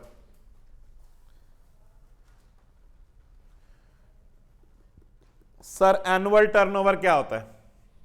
बेटा एनुअल टर्नओवर होता है आग लगने की डेट से जस्ट पिछले 12 महीने। समझना है जरा, अगर आग लगी है 1 जून को, कब लगी है? 1 जून को, तो उसके जस्ट पिछले 12 महीने, यानी 1 जून पिछले साल का से लेकर 31 मई इस साल तक की। समझ में आ रही है? तो क्या लिखेंगे? एनुअल टर्नओवर के नीचे ब्रैकेट बनाएंगे और लिखेंगे turnover for 12 months immediately preceding the date of fire। हां जी, दोबारा से स्टेप 3 रिवाइज करवा रहा हूं। क्या निकालना है? Insurable amount. इंश्योरेबल अमाउंट क्या होता है? GP on adjusted annual turnover. सुनिएगा, GP on adjusted annual turnover. कितने पॉइंट्स पे ध्यान देना है? 3। क्या? GP on adjusted annual turnover. अभी हमने क्या निकाला? सिर्फ अभी इसको क्या करना है? एडजस्ट। ये पिछले साल का टर्नओवर है ना, इस साल कुछ ट्रेंड में चेंज आ सकता है कि नहीं आ सकता? तो फिर प्लस करेंगे या माइनस करेंगे ट्रेंड इफेक्ट, और या माइनस भी हो सकता है। तो फिर क्या निकल आएगा? Adjusted annual turnover. हमें निकालना क्या है? तो हमारे पास एडजस्टेड एनुअल टर्नओवर है, तो जीपी निकालने के लिए क्या करें? इसे जीपी रेट से मल्टीप्लाई कर दे। तो अब क्या करेंगे? Multiplied by GP rate. ये जीपी रेट हमें कहां मिला है? स्टेप 2 में। तो जीपी रेट से मल्टीप्लाई कर देंगे तो क्या निकलेगा? GP on adjusted annual turnover.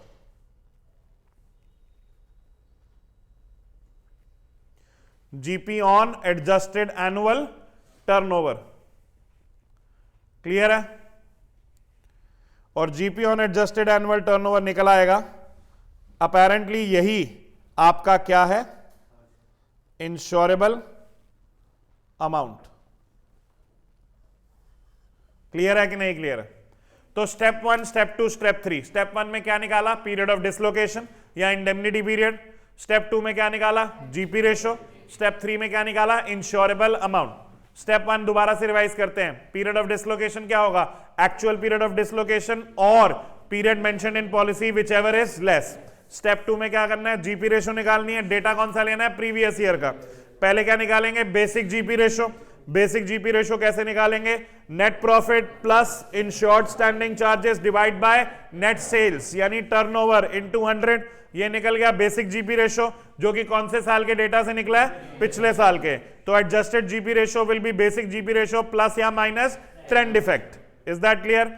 फिर उसके बाद निकाला स्टेप 3, इंश्योरेबल अमाउंट। जितने की इंश्योरेंस करवानी चाहिए। कितने की इंश्योरेंस करवानी चाहिए? GP on adjusted annual turnover. Adjusted annual turnover क्या होता है? एडजस्टेड एनुअल टर्नओवर में सबसे पहले देखेंगे एनुअल टर्नओवर क्या होता है। एनुअल टर्नओवर होता है आग लगने की डेट से इमीडिएटली प्रीसीडिंग 12 महीने का टर्नओवर। उसको एडजस्ट कैसे करेंगे, प्लस और माइनस ट्रेंड इफेक्ट, और फिर उसमें मल्टीप्लाई कर देंगे जीपी रेशो। क्या निकल के आएगा, GP on adjusted annual turnover. याद रहेगा। चलिए स्टेप नंबर 4 बेटा 6 स्टेप है, 6 स्टेप हैं और छठे में सारी कहानी समझ में आने वाली है, ठीक है ना। अभी कौन से स्टेप में, step number 4, calculate short sales. हाँ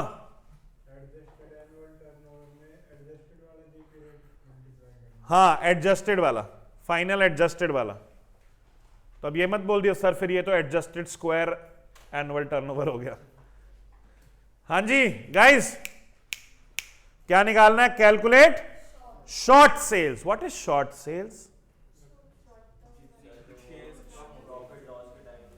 जितनी सेल्स आग लगने की वजह से नहीं हो पाई,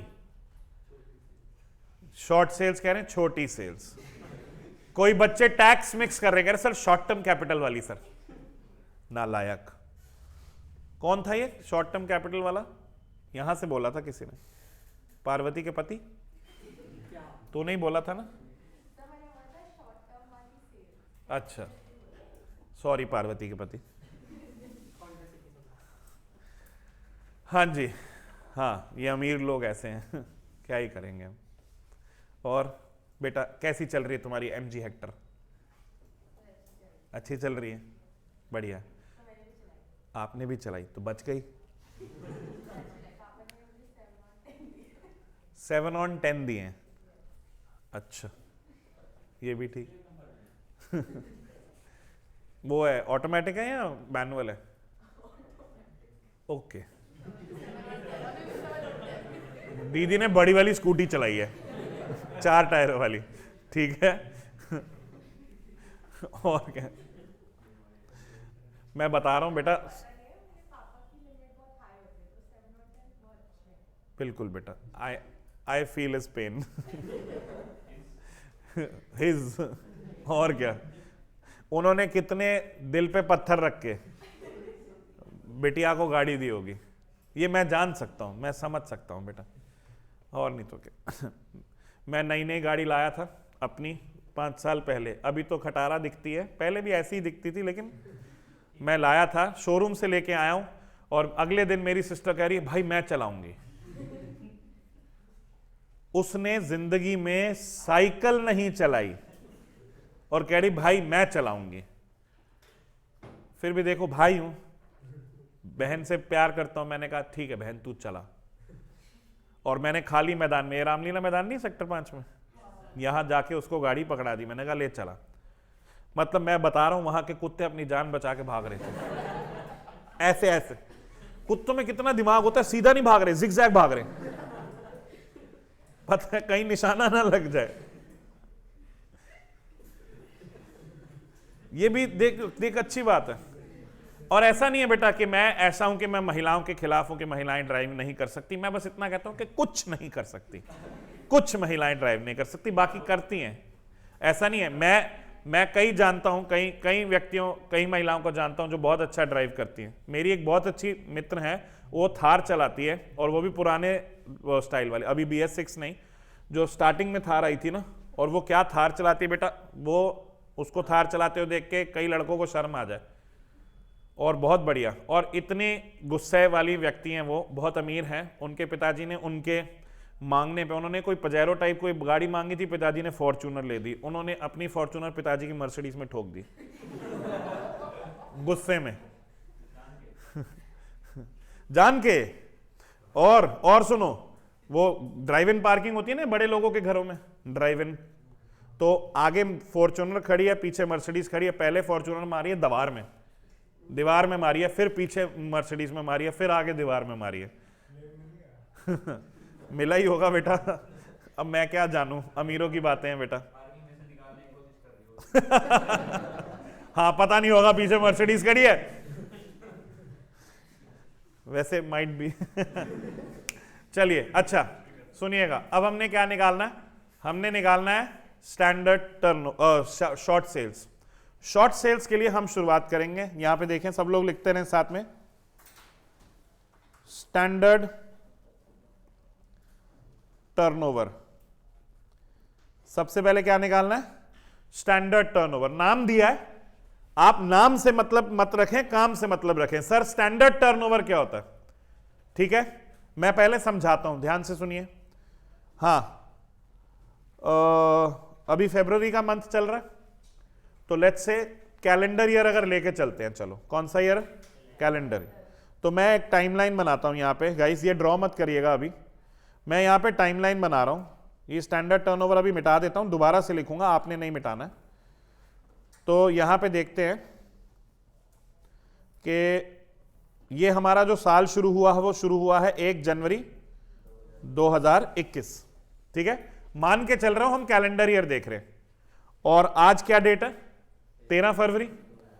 तो 13 फरवरी को मान के चलते हैं आग लग गई, ठीक है ना? तो बेटा आग तो लाल रंग की लगानी है। ये कौन सी तिथि को लगी है? 13 फरवरी। कौन सी डेट? 2021। अब जरा इसमें समझें, स्टैंडर्ड टर्नओवर क्या होगा? इस साल की शुरुआत से जो हमारा डेट ऑफ फायर है, जो हमारा पीरियड ऑफ डिसलोकेशन है, जो हमने स्टेप 1 में निकाला है, उसका कॉरेस्पॉन्डिंग पीरियड पिछले साल में, उस पीरियड का टर्नओवर स्टैंडर्ड टर्नओवर कहलाएगा। यानी स्टैंडर्ड टर्नओवर होगा 1 जनवरी 2020 से लेकर 12 फरवरी 2020 तक। नालायक 21 कहां से आ गई? समझ में आ रही है? स्टैंडर्ड टर्नओवर क्या है? जो हमारा पीरियड ऑफ डिसलोकेशन है, उसका कॉरेस्पॉन्डिंग पीरियड पिछले साल में क्या था, उसका टर्नओवर। हाँ, मतलब आफ्टर द फायर वाला, ठीक है ना? आप समझो, क्लियर है? तो आप इसको ध्यान से देखें, फिर मैं एग्जाम्पल भी लिखवा दूंगा। देखें जरा सब लोग, हमने किससे शुरुआत करी? Standard turnover. दोबारा समझाता हूं, ठीक है? स्टैंडर्ड टर्नओवर लिखो, पहले इसके नीचे ब्रैकेट में लिखो,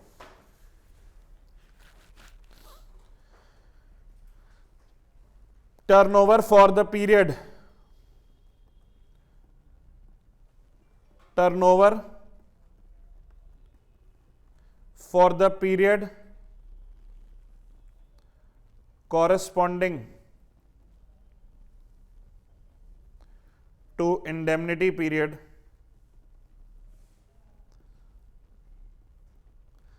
in the previous year।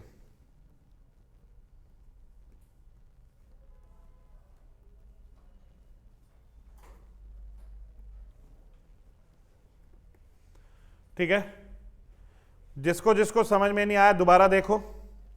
मान लीजिए ये साल पूरा 1 अप्रैल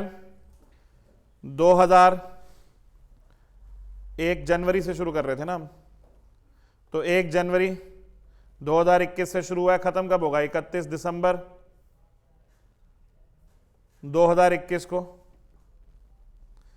ठीक है, मान के चलते हैं कि आग लग गई 13 फरवरी को, ठीक है, और आप 3 महीने तक परेशान रहे, तो यानी आपका जो पीरियड है वो कब तक का रहेगा? 13 मई तक का, ठीक है ना?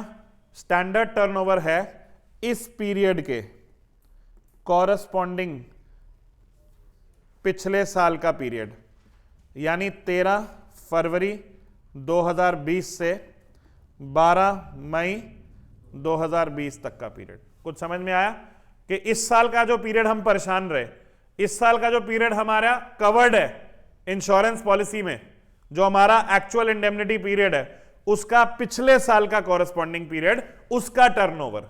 यह बात समझ में आ गई कि नहीं? क्लियर है सबको? चलिए, तो हमने ये पता लगा लिया कि क्या है स्टैंडर्ड टर्नओवर, लेकिन वो पिछले साल का है ना बेटा, इस साल में सेम होगा ऐसा जरूरी है? तो क्या करें? ट्रेंड।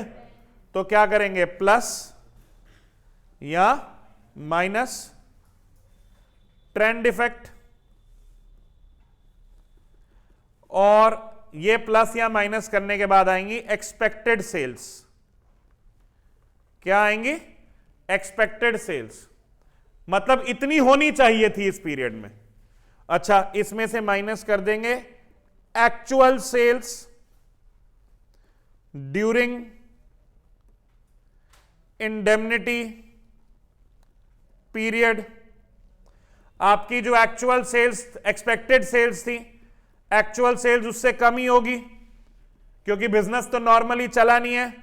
तो जो बाकी बच गई वो कौन सी सेल आ गई? Short sales. बाकी जो बच गई वो कौन सी सेल आ गई? Short sales. Is that clear और नॉट क्लियर गाइस? समझ में आ रहा है? शॉर्ट सेल्स क्लियर है? दोबारा से, हाँ जी। आपने ट्रेंड इफेक्ट डाला तो पिछले साल सेम पीरियड में जो टर्नओवर था उसमें ट्रेंड इफेक्ट डाल के आपने ये पता लगा लिया कि इस साल अगर आग ना लगती तो इस पीरियड के दौरान मैं कितनी सेल एक्सपेक्ट कर रहा था।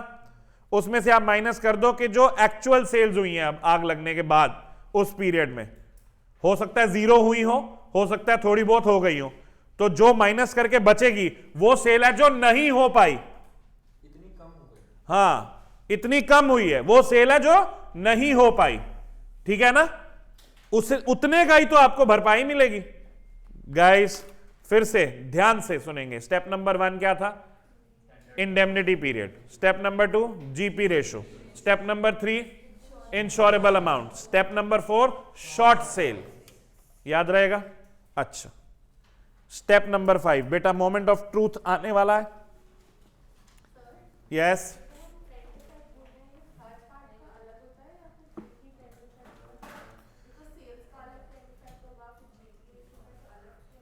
हाँ, अलग अलग ट्रेंड क्वेश्चन में दिए होंगे। देखो, हम सबसे पहले पर्टिकुलरली सोचते हैं कि हम ट्रेंड एनालाइज कर सकते हैं अगर हमारे पास डेटा हो, और अगर ना हो तो फिर हमें क्वेश्चन पे निर्भर रहना पड़ेगा कि ट्रेंड क्या है वो हमें बताए।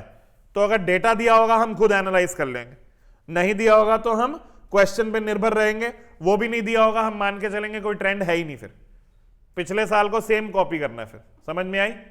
चलिए, step number 5 calculate allowable additional expenses. Calculate allowable additional expenses.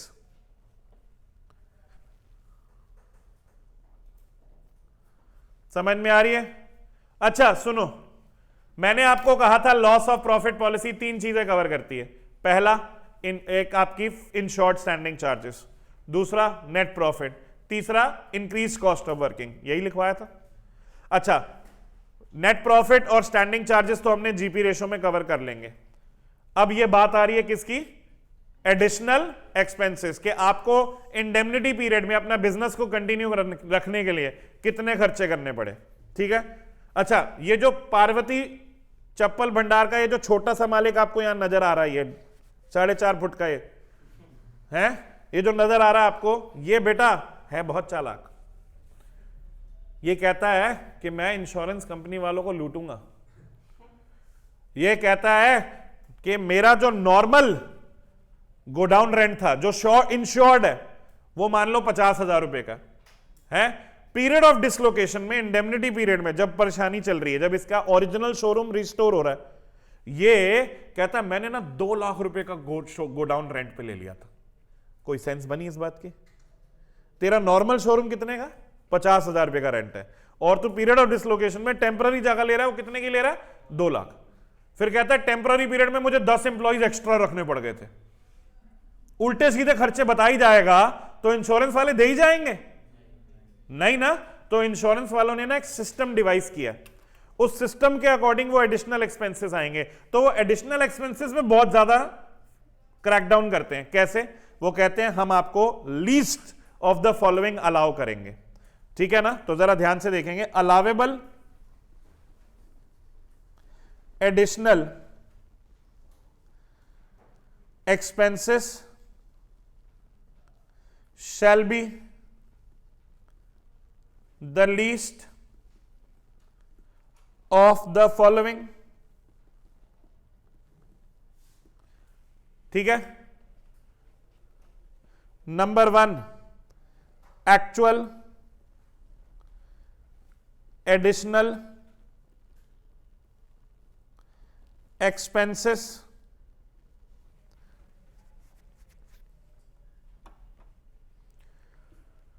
समझ में आ रही है।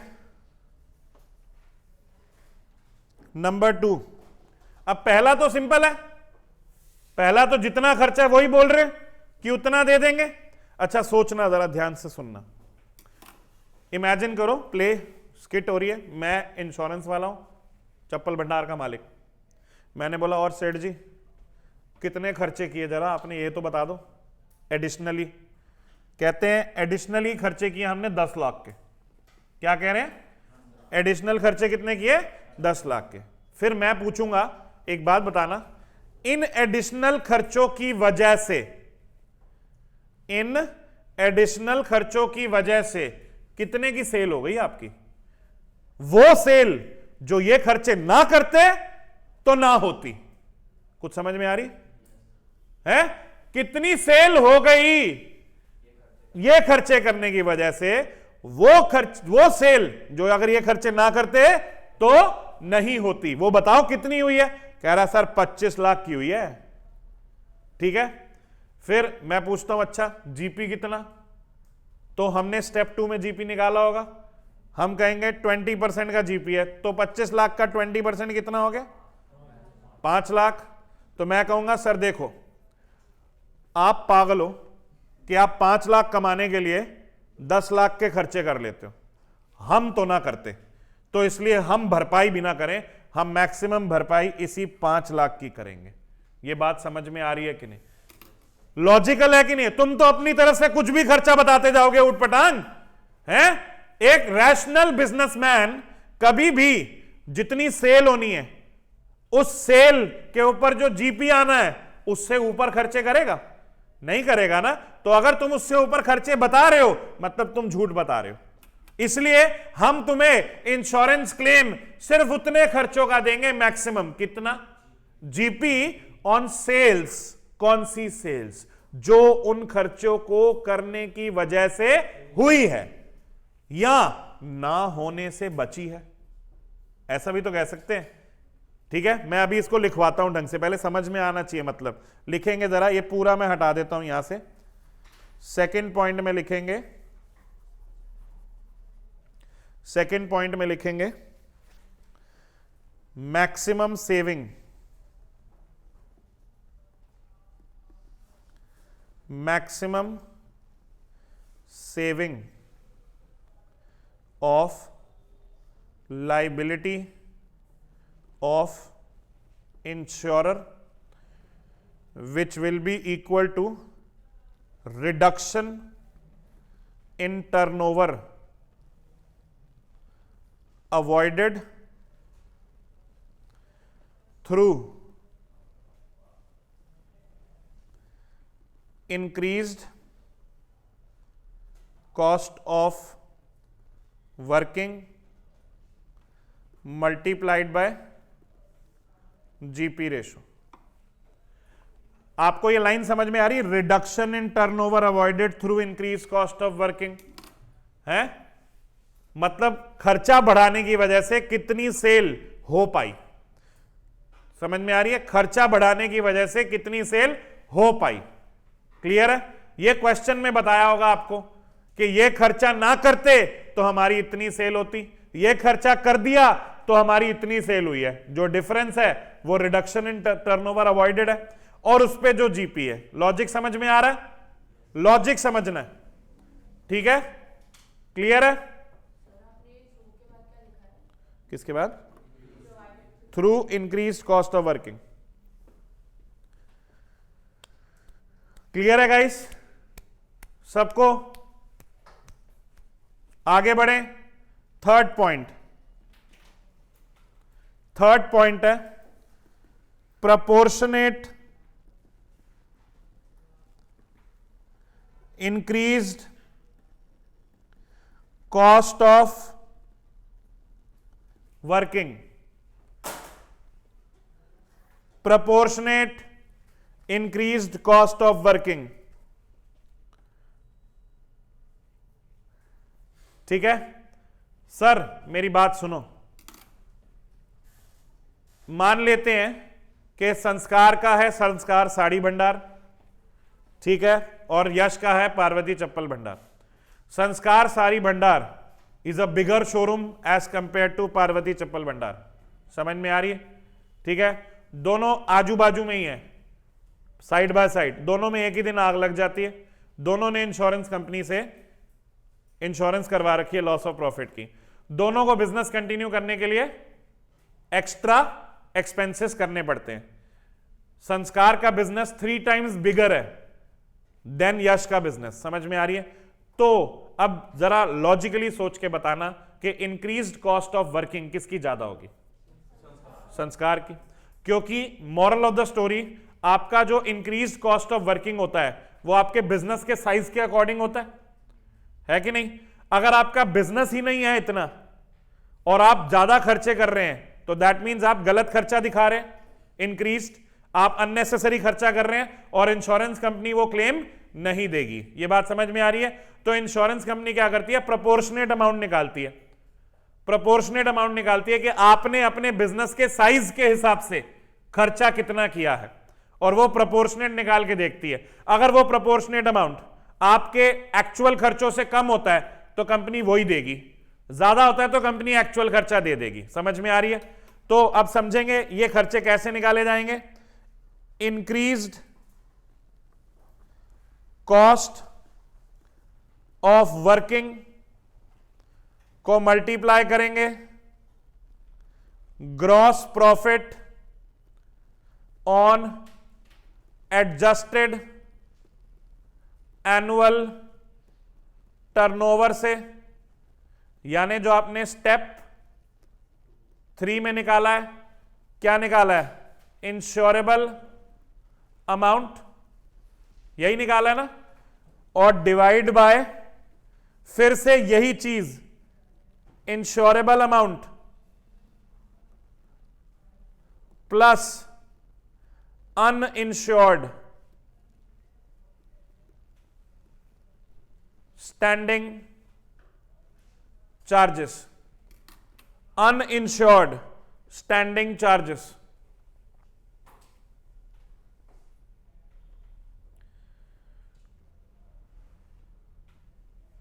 ठीक है, अनइंश्योर्ड स्टैंडिंग चार्जेस। नहीं, अनइंश्योर्ड स्टैंडिंग चार्जेस वो चार्जेस हैं जिनकी आपने इंश्योरेंस नहीं कराई, आपने इंश्योरेंस करवाने के बाद बढ़ा दिए। नहीं होंगे, बाद में आए। आप ट्रेंड इफेक्ट मत बोलो, उसको कंफ्यूज हो जाओगे। आप जो सोच रहे हो वो सही सोच है। अब मेरी बात सुनो जरा ध्यान से, गाइस ध्यान से सुनो। ये पार्वती चप्पल भंडार है, ठीक है, पीसीबी, ठीक।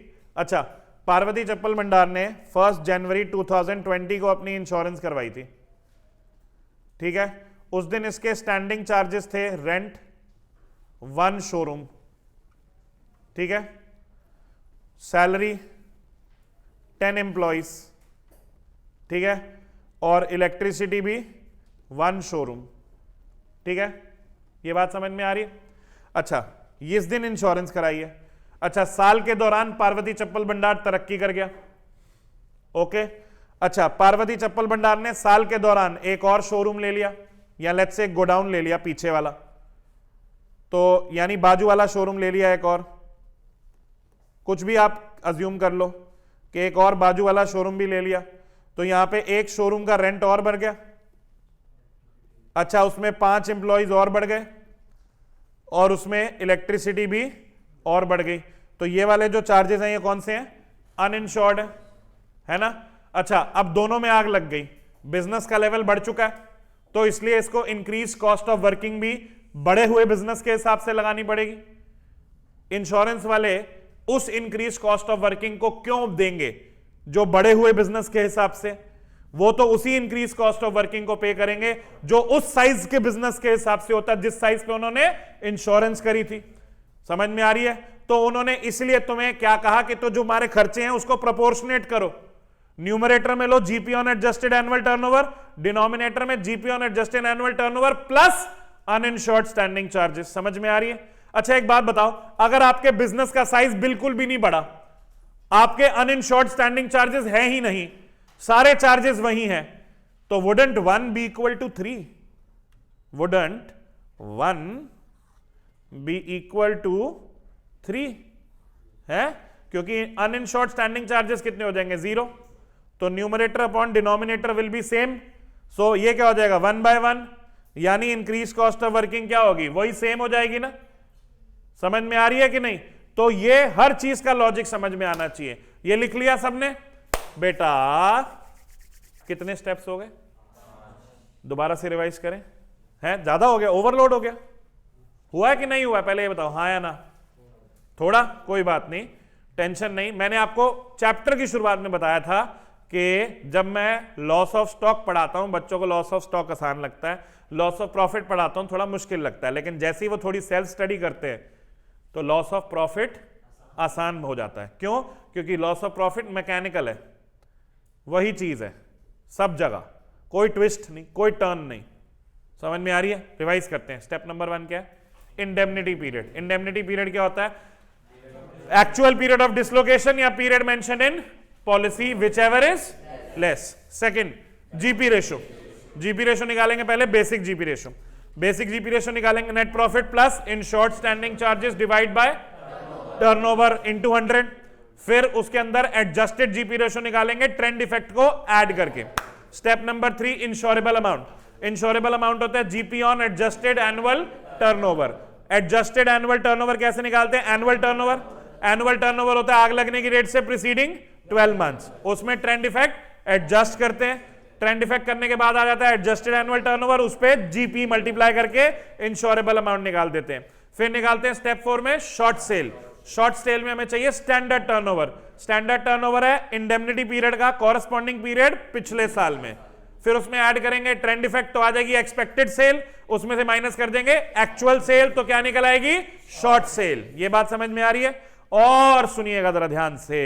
Step number 5, calculation of allowable additional expenses, least of the following. Number 1, actual expenses. Number 2, आपका GP multiplied by decrease in turnover avoided because of expenses. और तीसरा क्या है? proportionate expenses. वो कैसे निकलेंगे? वो निकलेंगे actual expenses multiplied by GP on adjusted annual turnover divided by GP on adjusted annual turnover plus uninsured standing charges. अब सुनो, स्टेप 6।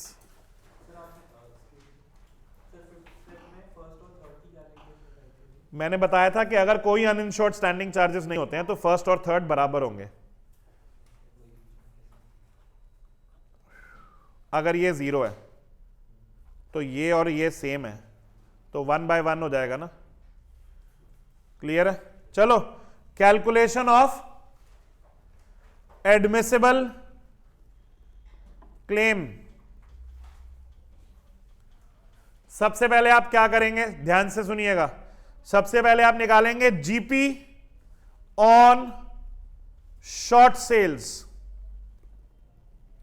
और ये कैसे निकलेगा? Step 4 multiplied by step 2। Step 4 में क्या निकाला था? Short sales. स्टेप 2 में क्या निकाला था? जीपी। तो क्या निकल आएगा? जीपी ऑन शॉर्ट सेल्स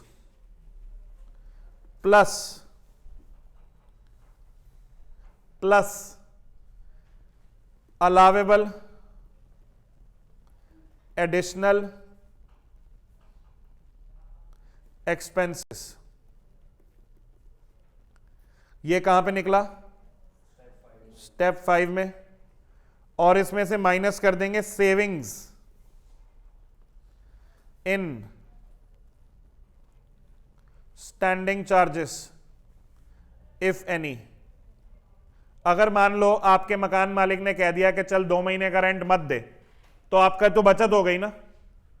तो इंश्योरेंस कंपनी आपको क्यों वो बचत दे? फिर तो वो आपको क्लेम में से माइनस करना चाहिए, क्योंकि insurance is a contract of indemnity. तो ये माइनस करने के बाद आपका आएगा नेट लॉस। क्या आएगा? Net loss. फिर उसके बाद निकालना है एडमिसिबल क्लेम।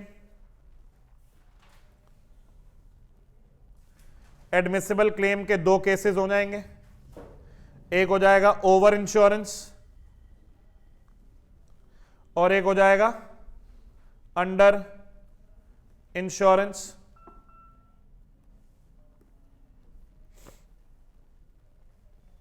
अगर ओवर इंश्योरेंस है तो admissible claim is equals to net loss, और अगर अंडर इंश्योरेंस है तो एवरेज क्लॉस लगेगा। Admissible claim is equals to net loss into sum insured divided by insurable amount. Sum insured divided by insurable amount. आपको पता है ना insurable amount कहां आता है? स्टेप 3 क्या होता है ये? GP on adjusted annual turnover. ये आपका स्टेप 6 है, फाइनल। क्लियर हुआ? कुछ 6 स्टेप्स हैं, 5 में हमने डिफरेंट डिफरेंट पार्ट्स निकाले हैं, 6ठे में निकाल दिया सारा काम। आओ जरा एक क्वेश्चन करें। आई नो टाइम थोड़ा कम है, फटाफट से करना है, फिक्स करनी है बात बेटा। जब एक चीज समझ लेते हैं ना, अगर मैंने अभी क्वेश्चन नहीं कराया तुम अगली क्लास में सब भूल जाओगे, तुम अगली क्लास में सब भूल जाओगे, ये मैं होने नहीं दूंगा। है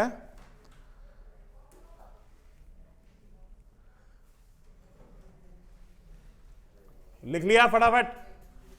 चलो आओ बेटा आओ, बहुत आसान है, बहुत बहुत बहुत बहुत आसान, मतलब गजब तरीके से आसान। कैसी बातें कर रहा है? 5 मिनट में क्वेश्चन होगा, देखना। नहीं होगा तो आशी का नाम बदल देंगे, काशी रख देंगे, ठीक है? चलो, मारेगी बहुत ही गुस्से वाली है, सॉरी बेटा। इलस्ट्रेशन नंबर 8 फटाफट पढ़ेंगे। From the following information compute the amount of claim under loss of profit policy. Indemnity period कितना है? 13 महीने। सम इंश्योर्ड कितना है? 2 lakh. Turnover last financial year ended December 31, 2001 12 lakh. Gross profit that is net profit plus insured standing charges 2 lakh, giving a gross profit rate of 20%. Net profit plus all standing charges, that is 2,50,000. That is 50,000 of the standing charges are not insured. यानी कुल मिला के standing charges 2.5 lakh हैं, जिसमें से insured कितने हैं? 2 lakh. Uninsured कितने हैं? 50,000।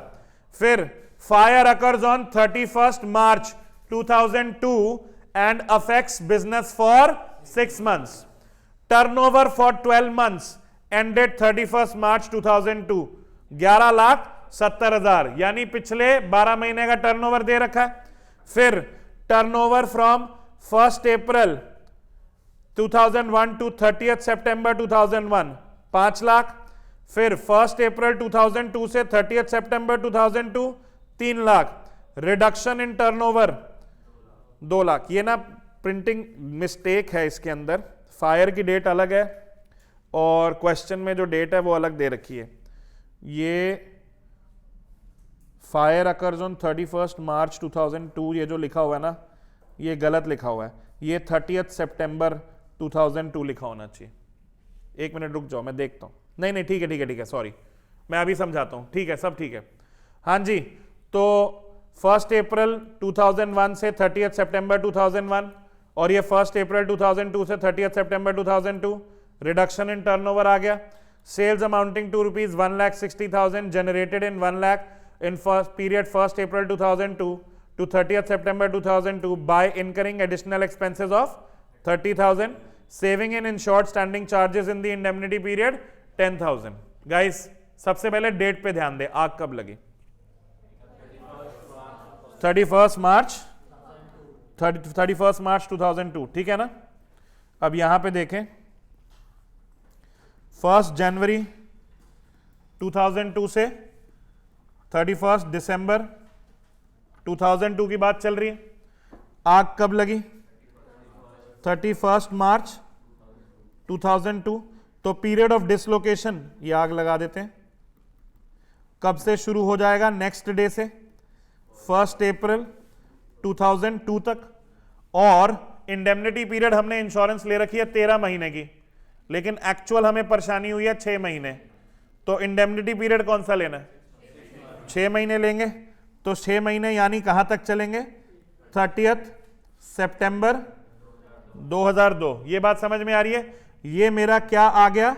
Indemnity period. ये मेरा स्टेप 1 क्लियर हो गया कि नहीं? स्टेप 1 क्लियर है। अच्छा, स्टेप 2 की बात करते हैं। स्टेप 2 में कहते हैं जीपी रेशो निकालो। ठीक है, जीपी रेशो क्वेश्चन में दे रखी है। देखो जरा, क्वेश्चन में दे रखी है gross profit ratio that is net profit plus in short standing charges 2 lakh giving a gross profit rate of 20% दे रखा है हमें। तो यानी ये मेरा स्टेप 2 कितना आ गया? 20%। कोई ट्रेंड इफेक्ट नहीं दे रखा, यानी बेसिक ही एडजस्टेड है। ये बात समझ में आ रही है? स्टेप 3 क्या निकालना होता है? इंश्योरेबल अमाउंट निकालना होता है। और इंश्योरेबल अमाउंट क्या होता है? GP on adjusted annual turnover. समझ में आ रही है? GP on adjusted annual turnover. हाँ जी, क्वेश्चन में एनुअल टर्नओवर दे रखा है। एनुअल टर्नओवर क्या होता है? पिछले 12 महीने की सेल्स जो हमें दे रखी है। टर्नओवर फॉर 12 मंथ्स एंडेड 31 मार्च 2002 कितना है? 11,70,000। तो कितने की? 11,70,000। कोई ट्रेंड इफेक्ट नहीं दे रखा है, सीधा 20% से मल्टीप्लाई कर दूंगा। कितना? 2,34,000 का। अच्छा, क्वेश्चन में देख के बताओ, आपने इंश्योरेंस कितने की करवा रखी है? ये कितने की करवा रखी है? 2 लाख। तो 2 लाख की करा रखी है, लेकिन करवानी कितने की चाहिए थी? 2,34,000। ये बात समझ में आ रही है? तेज चल रहा हूं? समझ में आ रहा है? अंशुल देख लो, पता चल जाता सर को। हाँ जी, कौन सा स्टेप क्लियर नहीं है? समझ में आ रहा है कि नहीं आ रहा है? तेज इसलिए चल रहा था थोड़ा सा क्योंकि क्लास का अंत का टाइम है, लवली सर को भी टाइम देना है। स्टेप 4 क्या निकालते हैं? Short sales. ठीक है, शॉर्ट सेल में सबसे पहले चाहिए स्टैंडर्ड टर्नओवर। स्टैंडर्ड टर्नओवर क्या होता है? जो पीरियड ऑफ इंडेमनिटी है इस साल में, पिछले साल में कॉरेस्पॉन्डिंग पीरियड। अच्छा, पीरियड ऑफ इंडेमनिटी क्या है भैया? 1 अप्रैल 2002 से 30 सितंबर 2002। तो पिछले साल में कॉरेस्पॉन्डिंग पीरियड क्या होगा? 1 अप्रैल 2001 से 30 सितंबर 2001। यही होगा ना? क्वेश्चन में दे रखा है, देखो दे रखा है 1 अप्रैल 2001 से 30 सितंबर 2001। कितने का दे रखा है? 5 लाख। समझ में आ रही है? तो ये दे रखी है 5 लाख। ट्रेंड कुछ है नहीं, तो यानी एक्सपेक्टेड सेल भी कितनी है? सेम है 5 लाख। कोई ट्रेंड ही नहीं है।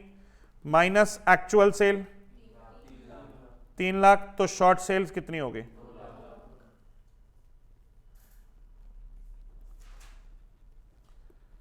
2 लाख। क्लियर है सबको? चलिए, 2 लाख की शॉर्ट सेल हो गई।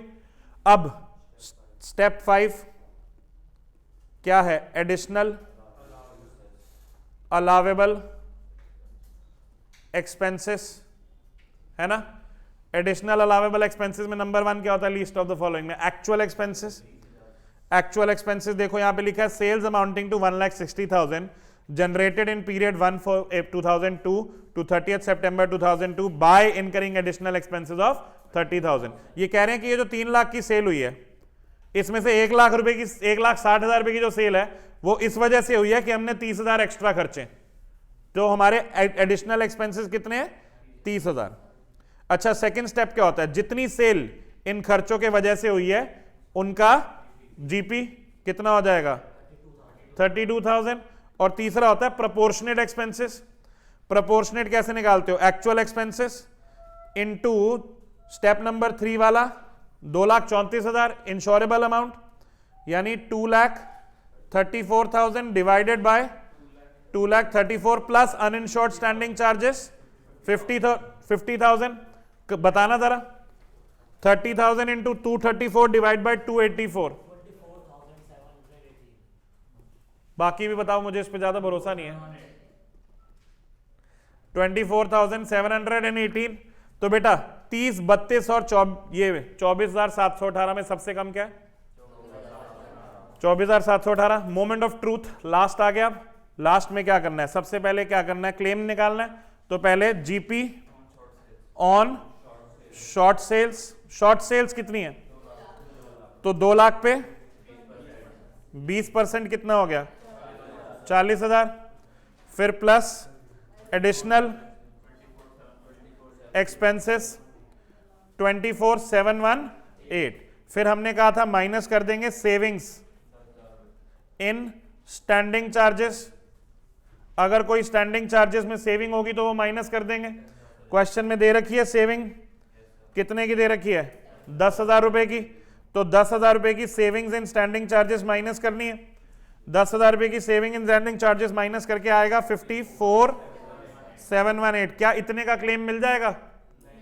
इंश्योरेंस अंडर है ओवर है? अंडर है तो एवरेज क्लॉज लगेगा।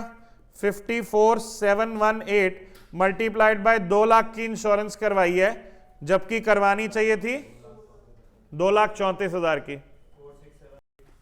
46768 46,768। ये हमारा फाइनल एडमिसिबल क्लेम है। आंसर चेक करें।